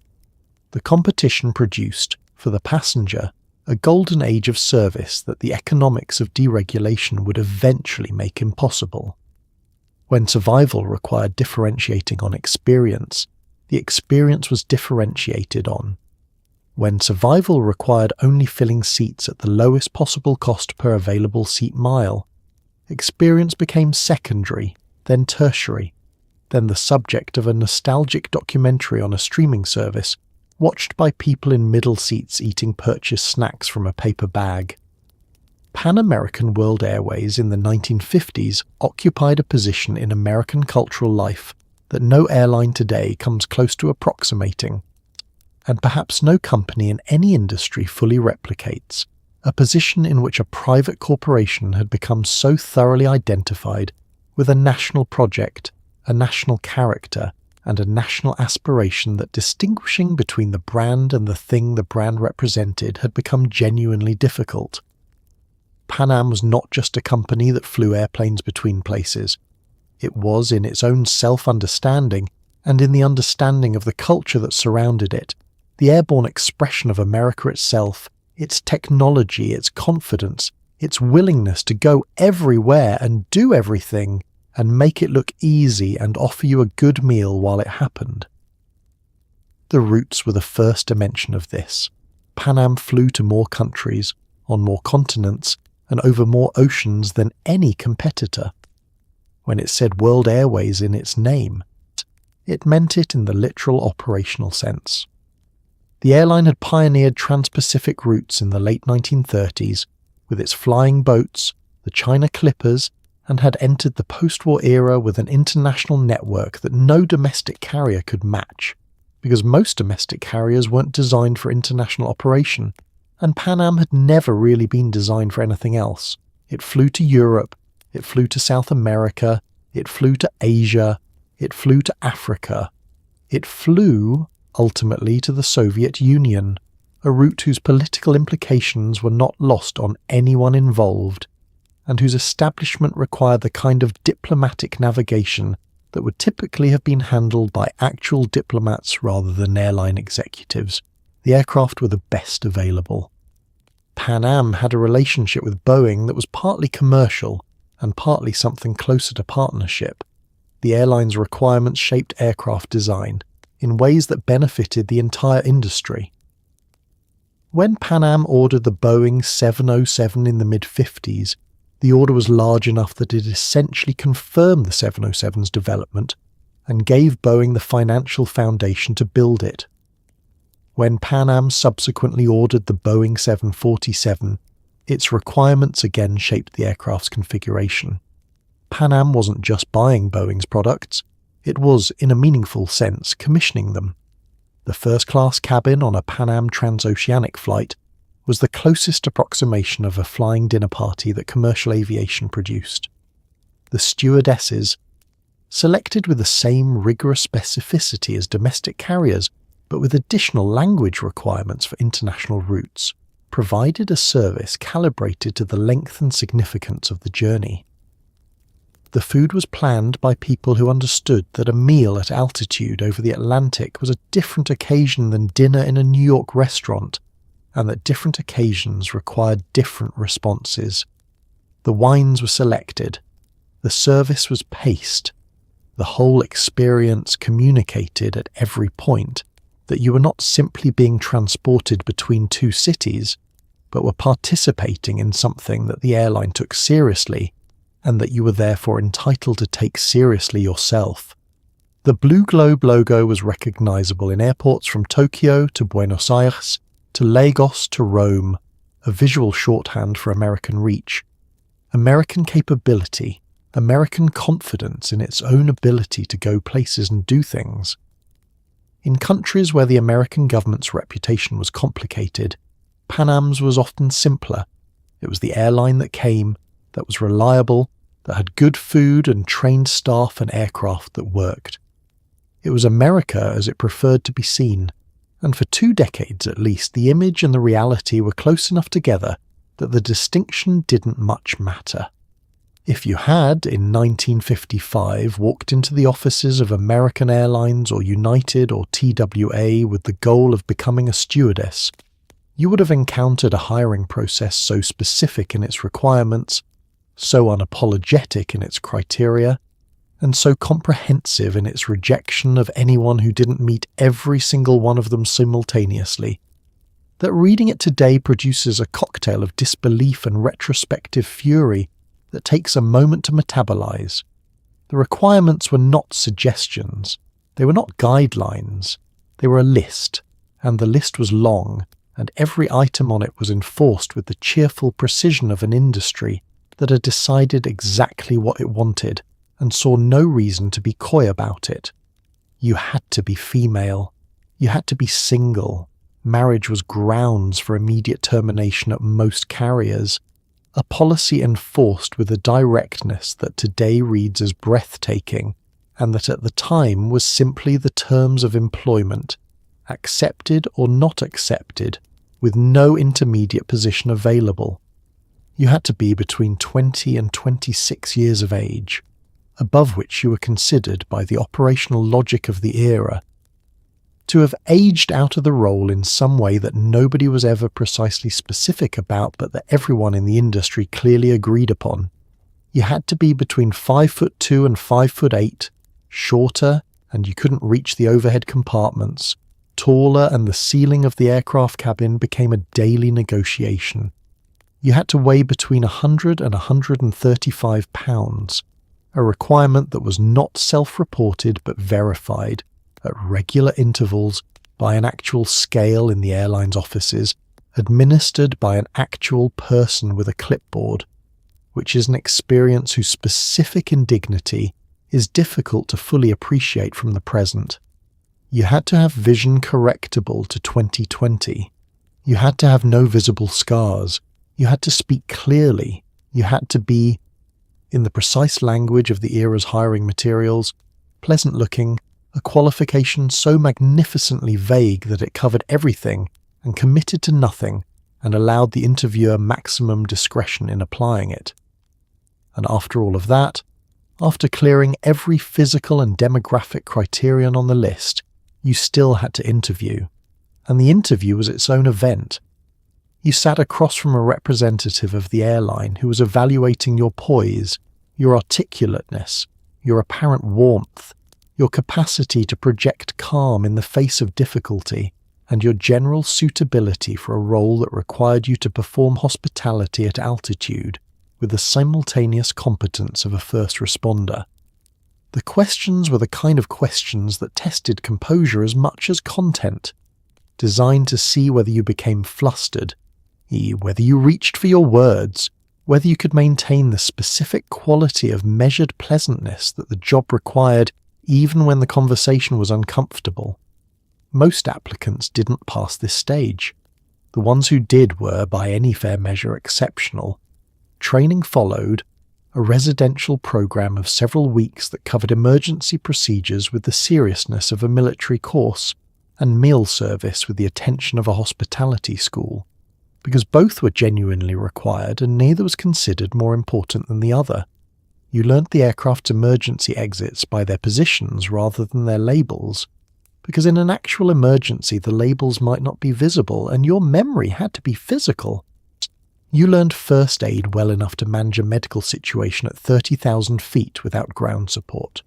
You learned the galley systems, the service sequences, the correct way to open a wine bottle in a moving aircraft, the specific technique of walking an aisle in heels during turbulence without making it look like walking an aisle in heels during turbulence. When you emerged from training, you had a uniform, a set of wings, a route assignment, and a weight limit that would be checked at the start of every working month for the duration of your employment. You also had a career that would end by policy when you married or when you turned 32, whichever came first. The window was narrow. The requirements were extraordinary. The women who met them and flew those routes were, by the evidence of everything they were asked to do and be, among the most capable professionals in the American workforce of their era. The industry called them stewardesses. The word didn't come close. The intersection of 1950s aviation and 1950s medicine produced some genuinely memorable moments in the history of people being confidently, authoritatively, completely wrong in ways that took decades to fully correct. Aviation medicine was a young field in the mid-50s, younger than the aircraft, younger than the airlines, and in many respects still catching up with the operational realities it was attempting to address. The researchers were good. The intentions were sound. The conclusions were, in a number of cases, the conclusions that the available data supported. And the available data was incomplete in ways that the researchers did not yet know were incomplete, which is the specific epistemic situation that produces the most confidently delivered incorrect advice. Passengers with pre-existing health conditions were advised, in the earnest good faith of the era, to consult their physician before booking a flight. Their physicians, consulting the available literature and their own clinical experience of what happened to patients at altitude, which was, for most general practitioners in 1955, limited, gave advice that ranged from perfectly sound to spectacularly creative. The concern about cabin pressure was real and legitimate. The pressurized cabins of the era were maintained at an equivalent altitude of somewhere between 5,000 and 8,000 feet, lower than the aircraft's actual cruising altitude, but still high enough to have physiological effects on passengers with respiratory or cardiac conditions. This was a genuine consideration, honestly communicated, and the advice to consult a doctor before flying was not wrong. What surrounded that core of good advice was a penumbra of confident speculation that the era was particularly good at generating. Some physicians advised patients with nervous dispositions to avoid window seats, on the theory that the view of altitude might produce anxiety responses that would complicate the flight. This was not without logic. It had logic. The logic just turned out to be less determinative than the physician suggested. Others recommended specific dietary preparations before flying. Light meals, avoidance of gas-producing foods. The logic being that the change in cabin pressure would cause gases in the digestive system to expand, which was actually true and remains true, and which the medical community's response to was a dietary briefing rather than a mention that the discomfort was temporary and manageable. Eat nothing exciting before you board. Show up for your transatlantic flight in a condition of carefully managed gastrointestinal neutrality. Arrive in London ready for dinner. The brandy recommendation appears with sufficient frequency in the medical literature and popular advice columns of the era that it deserves specific acknowledgement. A small glass of brandy before takeoff was suggested, by actual physicians in actual publications, as a means of settling the nerves and managing the physiological adjustment to altitude. The suggestion was not entirely without merit. Brandy is a vasodilator, and the mildly anxious passenger who had a small one before boarding was, anecdotally, often calmer than the one who hadn't. That the recommended treatment for pre-flight anxiety was a drink is either a marvel of practical medicine or a window into a culture's relationship with alcohol that tells you more about the culture than about the medicine, and possibly both simultaneously. The airline's own medical guidance, distributed to passengers on request or included with ticket materials on certain routes, was produced with the graphic confidence of a pamphlet that knows it is the authoritative word on the subject. It covered pressure changes, recommended ear-clearing techniques for descent, which was sound and remained current practice, and offered reassurance about the safety of the aircraft that was mathematically accurate and emotionally calibrated to the passenger who needed it most. What it did not cover, because the research hadn't produced it yet, was anything about the effect of altitude on alcohol metabolism, the specific dehydration dynamics of pressurized cabin air, or the cumulative fatigue produced by crossing multiple time zones in a single day. Those were the discoveries that came later. In the meantime, the brandy was a fine idea, and the light meal was sensible, and the window seat was up to you. The lavatory of a 1950s propeller aircraft was a small room that had been designed by someone with a thorough understanding of geometry and a somewhat theoretical relationship with the experience of using it. It was clean. Airlines were meticulous about this, understanding that the condition of the lavatory was a direct communication about the standards of the operation, and that a passenger who found a dirty lavatory had received information about the airline that no amount of good meal service would fully correct. It was stocked with soap and paper towels and a small mirror, and the modest dignity of a space that had been appointed with care within its considerable constraints. The constraints were considerable. The floor area was approximately the size of a generous closet. The ceiling was low enough that anyone above average height had a decision to make about their posture.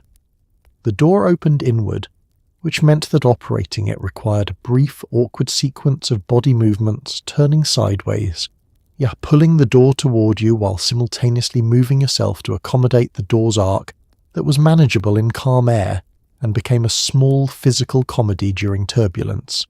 There was no luggage rack because there was no space for a luggage rack, which meant that anyone attempting to freshen up in the lavatory was doing so while also managing their handbag, which they had brought because the lavatory had no hook capable of holding it, and their coat, which they had brought because the overhead shelf above their seat was already committed to someone else's hat.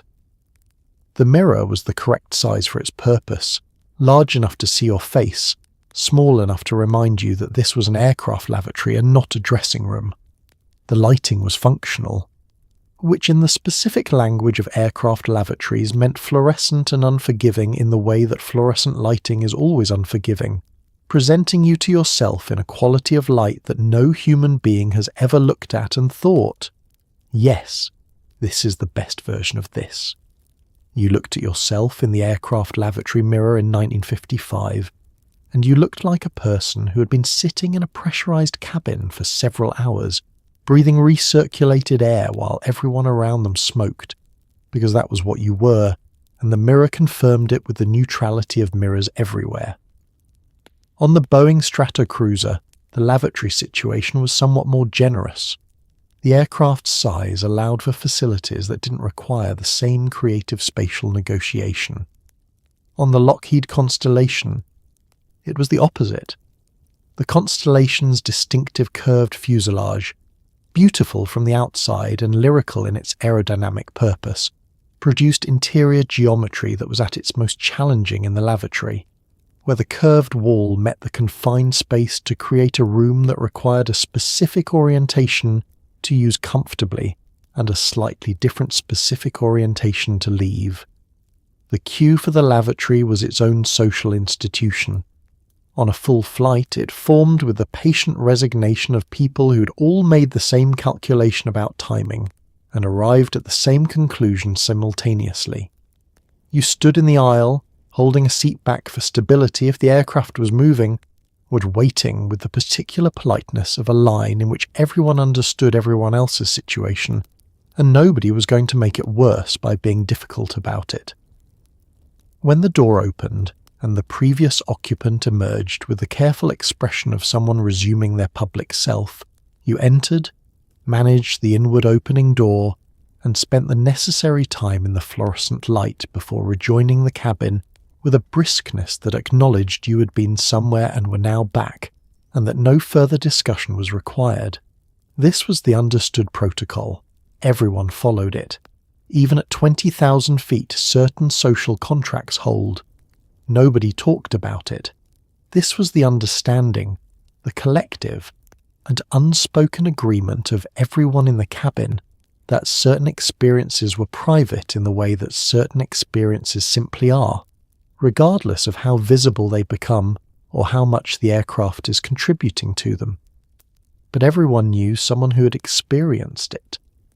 Most people who flew regularly in the propeller era had experienced it themselves, at least once, at least mildly, that specific, unmistakable progression from fine to not fine that began somewhere in the middle of the flight, and that no amount of looking at the horizon, which you couldn't really see from inside the aircraft anyway, fully addressed.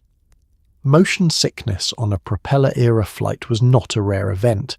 The aircraft's operating altitude put it in weather rather than above it. The low-frequency vibration of the piston engines transmitted through the airframe and into the vestibular system, with a consistency that your inner ear, still running its original factory settings from an era when nothing moved like this, found epistemologically challenging. Your eyes told you one thing: the cabin was stationary, the seat was stationary, the tray table was stationary. Your inner ear told you something else, something about movement and orientation, that did not reconcile cleanly with what your eyes were reporting. The brain received both inputs simultaneously and responded by being unhelpful. The paper bag was in the seat back pocket, not prominently displayed, not advertised in the manner of a safety card, not accompanied by instructions or a note about its purpose. It was simply there, in the pocket, positioned with the quiet practicality of people who had learned from experience that it needed to be there, and that it needed to be reachable without ceremony or delay. A veteran traveller looking at that paper bag in the seat back pocket knew exactly what it was for, and filed this information away without comment. A first-time flyer discovered its purpose either before they needed it, in which case they felt briefly sobered, or at the moment they needed it, in which case the design of the pocket placement represented the most thoughtful piece of human factors engineering they had ever encountered. The stewardess had protocols. When it happened, when the evidence became visible, when the passenger's expression communicated what words were not going to be used to communicate, she responded with a specific combination of efficiency and discretion that was one of the more impressive professional performances in the service industry. She arrived. She provided what was needed. She managed the situation with the minimum of fuss and the maximum of invisibility, so that the other passengers, who had noticed in the way that people in a confined space always notice, but who did not want to have noticed, were given something close to a graceful exit from the awareness. She then returned to the galley and continued the service with the unbothered continuity of someone for whom this was a known variable in the job description, because it was. The cultural silence around motion sickness was matched by a practical silence about its causes. The 1950s did not have Dramamine in wide circulation. The drug had been discovered in the late 40s and was available, but it was not yet the standard pre-flight recommendation that it would become, and many passengers who would have benefited from it didn't know to take it. The airline's pre-flight materials did not suggest it. Your physician, unless you specifically raised the subject, did not raise it.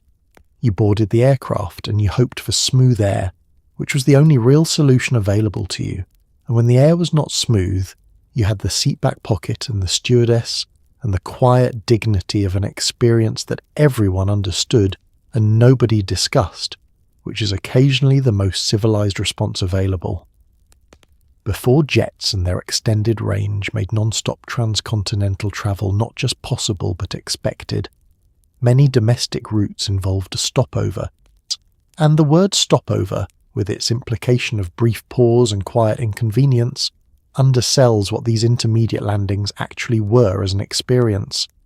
They were not connections in the modern sense, where you sprint between gates in a vast airport with 17 minutes to make your next flight, while pulling a wheeled bag that has developed opinions about the direction of travel.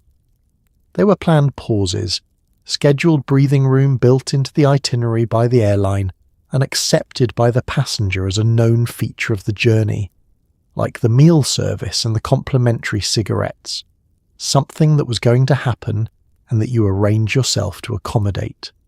Your flight from New York to Los Angeles in 1955 might land in Kansas City, or Dallas, or Denver, depending on the carrier, the route, and the operational logic of the day. The landing was smooth in the sense that smooth was the goal and frequently the outcome, and the aircraft rolled to the terminal with the practiced air of a machine that had done this many times and found it unremarkable. A jetway did not extend to meet you. You descended the mobile stairs to the tarmac, carrying your coat and your bag and the slightly altered version of yourself that several hours in a pressurized cabin had produced, and you walked into the terminal. The stopover terminal had its own character, smaller than the origin city's airport, more intimate, staffed by people who had seen this flight come through before and who managed the brief occupation of their facility by its passengers with the efficiency of a well-run train station. There was coffee. There was almost always a counter selling something. Sandwiches, newspapers, the specific category of packaged items that airports have always sold to people who didn't plan to need anything, and then found they did. There was a waiting area with seats and ashtrays, and the ambient awareness that the aircraft was being refueled outside, and that in approximately 45 minutes to an hour, the process of boarding would begin again. What happened in that intermediate hour was a small, unrepeated social experiment. The group of passengers who had been sealed together for several hours in the pressurized cabin of a propeller aircraft were now dispersed across a terminal they hadn't planned to be in a city none of them had selected, with a period of time that was too short to leave and too long to simply stand. Some read, some ate. Some called home from the terminal's telephone booths, coin-operated, enclosed in glass or wood, providing the specific privacy of a public space that had been designed to give the illusion of it.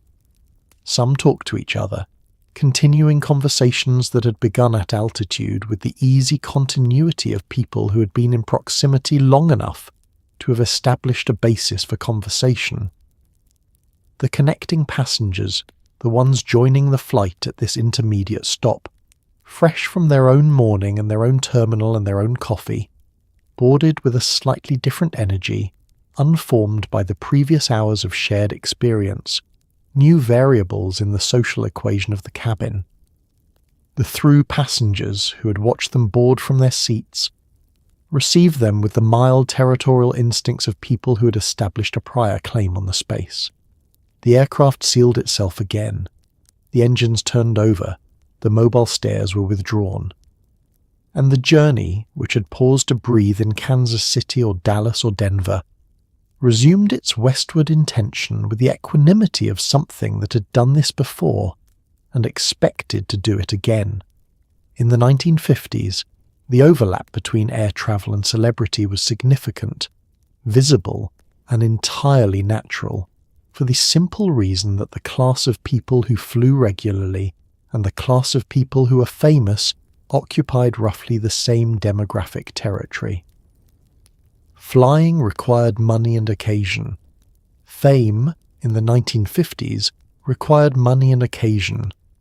The Venn diagram had a large centre section, and that centre section spent a considerable amount of time in airport lounges and aircraft cabins, sometimes trying to be recognised and sometimes trying not to be, but always present in sufficient numbers that the famous traveller was a standard feature of the mid-century aviation landscape rather than an exceptional one.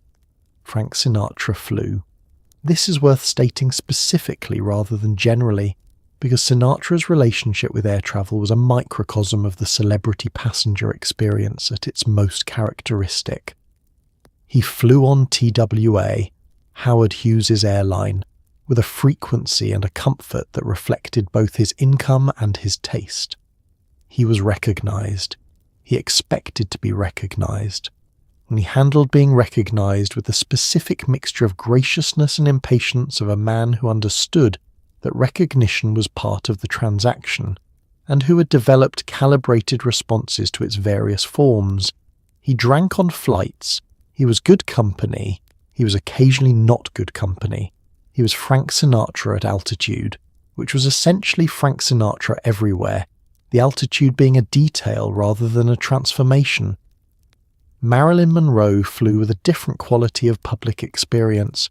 She was the most photographed woman in America in her most famous years, and her presence in an airport or an aircraft cabin generated a specific type of attention that she had learned to manage and that occasionally managed her. The airport, which in the 1950s was a small, intimate space rather than the vast anonymous infrastructure of today, offered less protective obscurity than she might have preferred.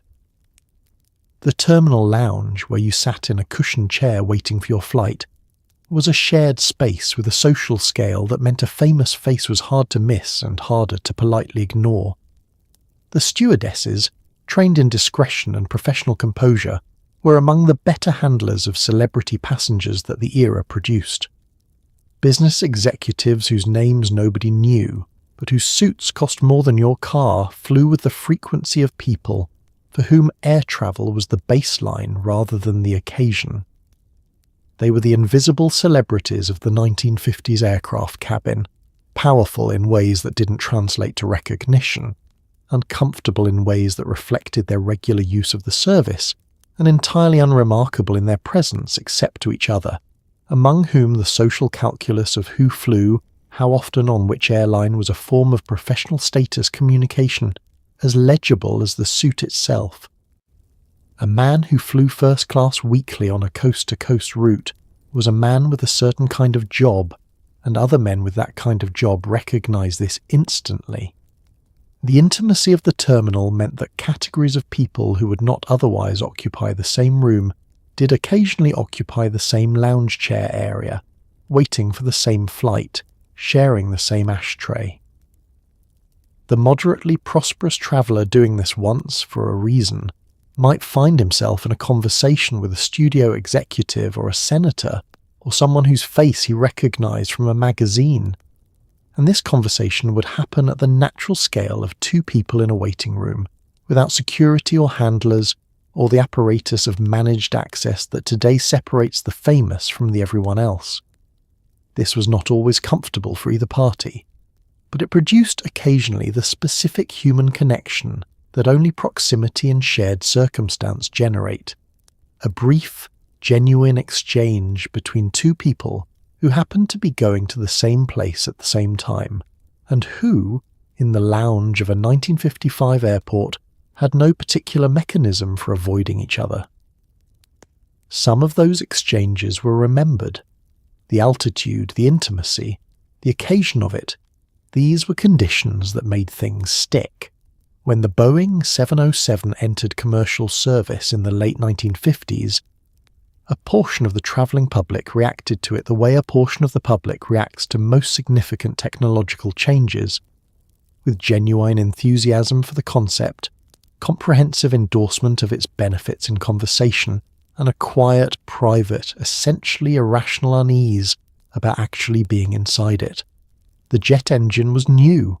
It was new in the way that things are new when your entire experiential reference class for the category has been something fundamentally different.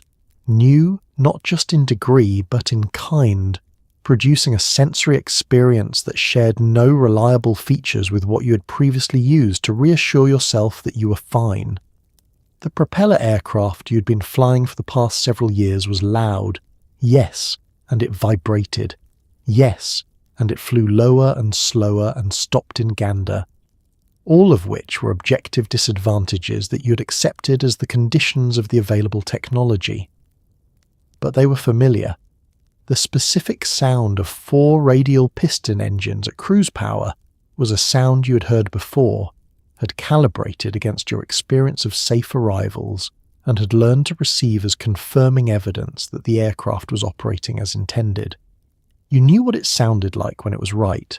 The 707 sounded different, higher, cleaner, more distant. And in the first weeks and months of jet service, before enough flights had accumulated in the public experience to build a new reference library of normal, that different sound occupied an uncertain category. It might be fine. It was almost certainly fine. It sounded like it was probably fine.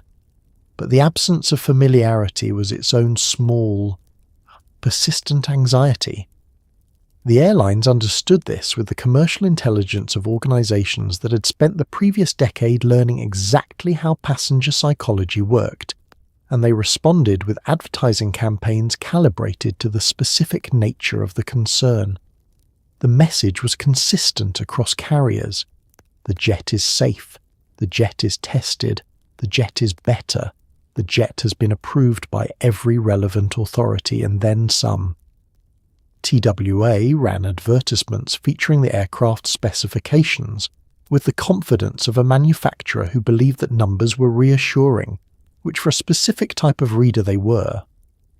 Pan Am ran advertisements featuring the passenger experience, the smoothness, the speed, the altitude above weather, framing the jet's differences as benefits rather than unknowns, which was accurate and also strategically sound. American Airlines ran advertisements featuring the food, which was the universal solvent of aviation anxiety, and which at altitude remained excellent. The pilots managed it from the cockpit with the same technique they had always used, which was the visible application of total calm to whatever the aircraft was doing, a performance of normalcy that, because the pilots were genuinely calm, was not a performance at all but simply their authentic state. The captain who walked the cabin of a 707 in its first weeks of scheduled service and chatted with passengers about the smoothness of the ride and the improved view, and the fact that they'd be landing an hour earlier than they would have on a Constellation was providing, with complete sincerity, the most effective anxiety management available. He wasn't frightened. He found the aircraft excellent. His confidence was real, and it transferred as genuine confidence tends to the people around him who were paying attention. Within a year or two, the 707 was familiar. The sound of jet engines became the new normal, the new reference library, the new set of sounds against which normal was calibrated. Passengers who had been nervous on their first jet flight were, by their fifth, explaining to new passengers that the jet was actually much smoother than the propeller aircraft, and that the noise on takeoff was loud but brief, and that the cruise was remarkably quiet, delivering this expertise with the confidence of people who have recently acquired it and find it very usable. The fear dissolved into familiarity, which is the only cure for that particular variety of it, and which aviation has always had to wait for, and which always, eventually comes. There was a moment on every 50s flight, usually shortly after a patch of rough air, occasionally at a point in the journey where the aircraft had done something that the cabin had collectively noticed and individually decided not to comment on, when a voice came over the intercom that was so specifically, deliberately, and almost architecturally calm that it operated on the nervous system with the specific effectiveness of a hand placed on a shoulder. The voice belonged to the captain. It was his voice in the sense that it was his instrument, trained, shaped by experience, and deployed with the understanding that tone was doing the work that content could not do alone. Because what the captain was saying was often quite limited, and what he was communicating was something significantly larger. The announcement was short. It did not provide technical detail. It did not explain the cause of the turbulence in the meteorological terms that would have been accurate, or the structural terms that would have been reassuring if you already trusted the structure, which most passengers sort of did and sort of didn't, in a ratio that the announcement was designed to adjust. It said something in the vicinity of, "Ladies and gentlemen, we're experiencing some light chop as we pass through a weather system. We expect smooth conditions ahead. Please keep your seatbelts fastened." That was approximately the content. The tone was the substance. The specific quality of that tone is difficult to describe precisely but instantly recognizable to anyone who has heard it, because it had a consistency across pilots and airlines and decades of commercial aviation that suggests it was either trained into people or selected for. A quality of unruffledness so complete that it communicated not merely that the speaker was unworried, but that worry, in the context of this situation, was simply not the appropriate response and never had been. The voice said, "I've seen this before. I've seen considerably more than this before. This is a known thing. We're addressing it. Please have your drink." The cultural context amplified the effect. The captain, in 1955, was a figure whose authority derived from a combination of technical expertise, military background, and the specific social weight that the era assigned to men in uniform with demonstrated competence. When he spoke, he was speaking from the cockpit, a space that passengers could not enter, that was the operational heart of the aircraft, that contained all the information about what was happening and all the means of responding to it. His voice emerging from the intercom was the cockpit communicating with the cabin, the expert addressing the non-expert, the known speaking to the uncertain. It was, in the specific social grammar of the era, authoritative in a way that required no argument. The passengers received it with visible relief that they then immediately covered with the composed expressions of people who had not been visibly relieved a moment before, a breath released. A shoulder that had been slightly elevated returned to its neutral position. The martini that had been gripped with slightly more intention than the turbulence strictly required was set down on the tray table with the casualness of someone who had been setting drinks on tray tables all their life. The conversation that had paused, mid-syllable, resumed. The captain had spoken. The captain was calm. The captain had done this in weather far worse than this over Korea and the North Atlantic, and was not going to have any difficulty with an afternoon thunderstorm over Missouri. Everything, the voice had communicated, was fine. And because the voice was right, because it almost always was right, because the aircraft was well built and the pilot was well trained, and the weather was, in fact, manageable, the relief produced by the announcement was not misplaced. It was simply the nervous system catching up with what the available evidence, properly read, had always suggested. The approach to landing on a propeller aircraft was a sensory experience that unfolded over a considerable length of time, and involved more active participation from the aircraft than modern passengers are accustomed to receiving from theirs. It did not happen discreetly. It did not happen in the background. It happened in front of you, around you, and underneath you, in a sequence of sounds and movements and gradual revelations that began somewhere over the outer edges of the metropolitan area you were approaching, and continued, with gathering specificity, until the runway appeared below you with the sudden concreteness of something that had been theoretical until this moment, and was now clearly, definitively real. The engines changed first. The pilot reduced power for the descent, and the 4 radial engines responded by altering their note in a way that the cabin felt before it heard. A slight reduction in the frequency and intensity of the vibration, a change in the pitch of the sound that the nervous system registered as significant before the conscious mind had finished identifying why. First-time flyers tended to look up at this point, which was the correct instinct poorly timed. There was nothing to see, only the cabin ceiling.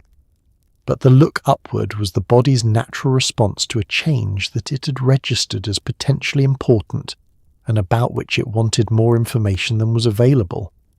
Then the flaps, which produced a sound and a physical sensation that the aircraft's designers had presumably normalized in their own minds through repeated exposure, and which retained, for passengers encountering them in the descent sequence, a quality of mechanical drama that was not entirely comfortable.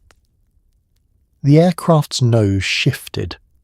The angle of the seat beneath you changed in a way that made the relationship between your body and the floor feel briefly renegotiated.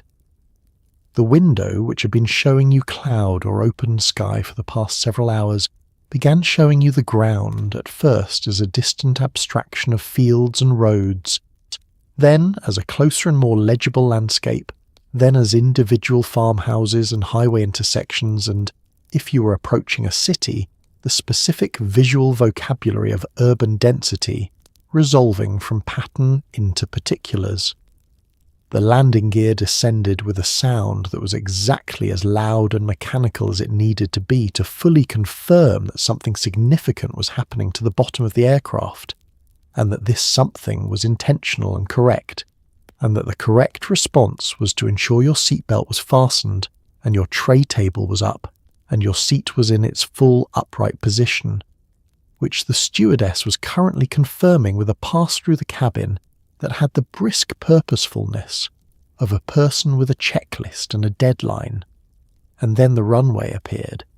It appeared suddenly, the way destinations appear at the end of a long journeys, all at once and closer than expected, filling the window with the flat certainty of the ground you had left several hours ago, and were now returning to at a speed that seemed, from inside the aircraft, considerably faster than it looked from outside. The wheels touched. Sometimes they touched with a smoothness that produced a brief, collective exhale of appreciation, the physical sensation of a perfect landing, which is almost no sensation at all, the aircraft simply becoming part of the Earth again with the minimum of event. Sometimes they touched in a way that suggested the aircraft and the runway had arrived at the same location with slightly different ideas about the timing. A firm and definitive contact that bounced you gently in your seat and reminded you that landing was a physical event with physical consequences, however minor.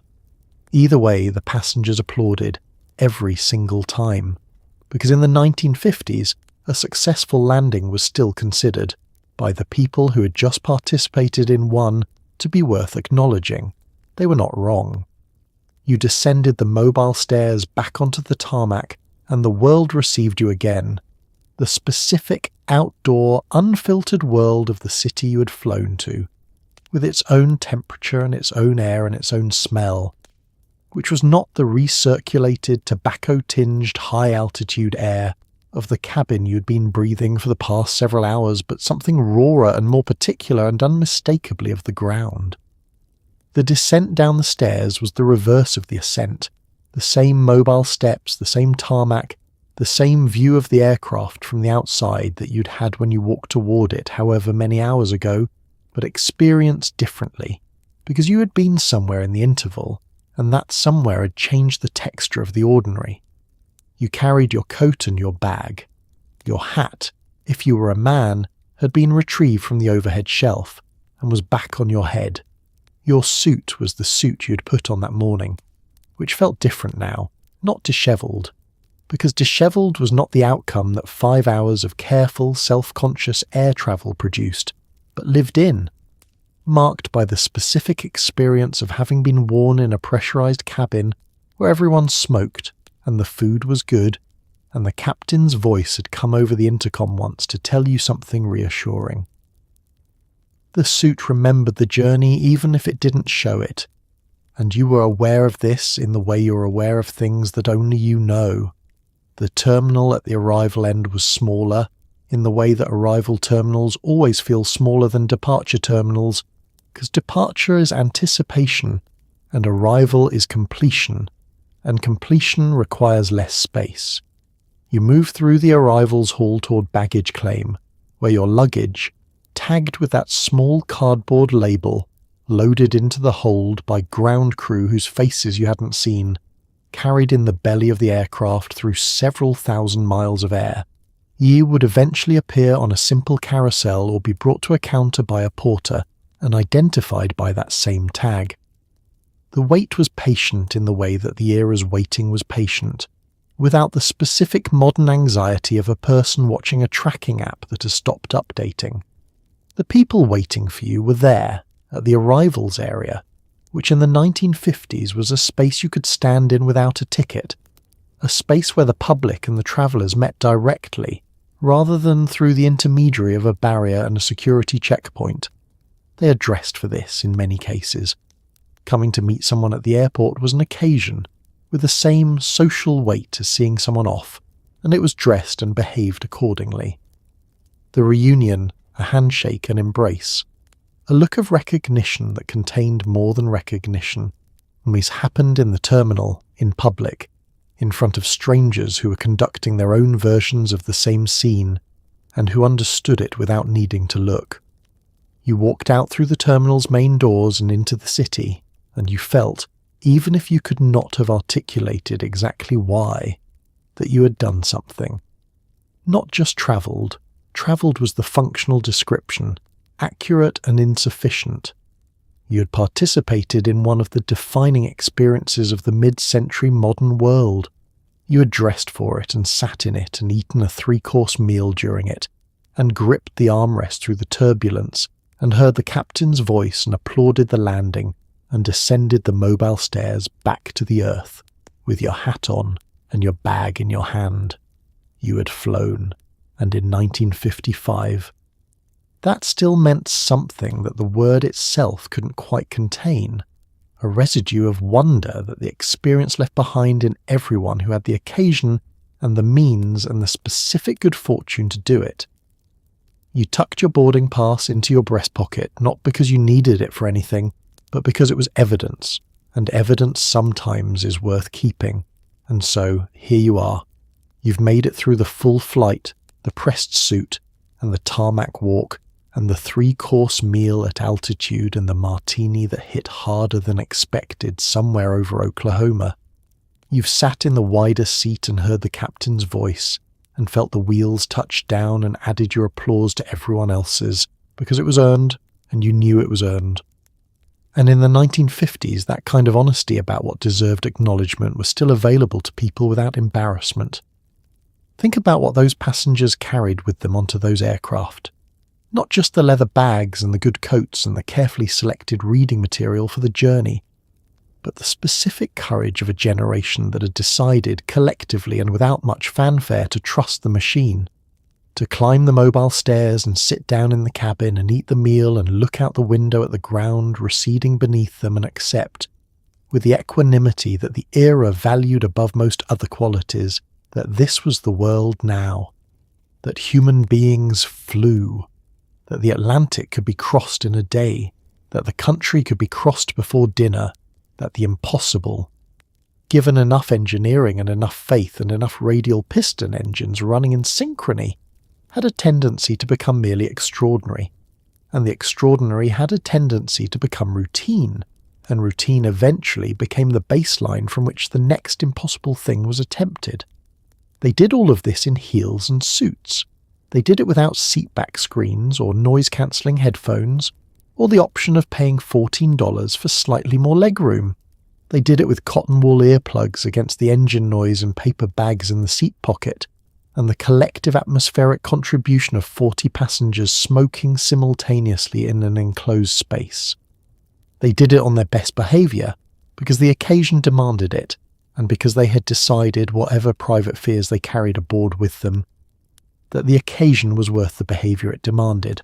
So tonight, as you sink into whatever comfortable horizontal surface has been waiting for you through all of this, your clean sheets, your quiet room, your bed that does not vibrate at the frequency of 4 radial piston engines and does not smell of anyone else's cigarette, maybe spare a small, genuine thought for the people who flew those early routes. The stewardess walking the aisle during turbulence with a drink on a tray and a smile that cost her something. The nervous first-time flyer in the window seat making private peace with the altitude. The captain in his 4-stripe hat, walking back to the cockpit with the unhurried certainty of a man who decided that calm was a form of kindness and practiced it accordingly. The passengers who applauded every single landing, not out of sentiment but out of honest recognition that something had been accomplished and that the people responsible deserved to know it. They flew into a future they couldn't fully see, on machines that were magnificent and loud and not entirely finished being figured out, dressed for the occasion because the occasion was real. And the future they flew into is the one you're currently lying in, quieter, faster, cheaper, and in almost every measurable way better, and carrying within it, if you know where to look, the faint residue of everything it replaced. The engines have gone quiet now. The cabin lights are dimming. Somewhere over the middle of everything, between where you started and where you're going, the ground is a long way below you and the sky is very large, and the night is doing what the night does best. Sleep well.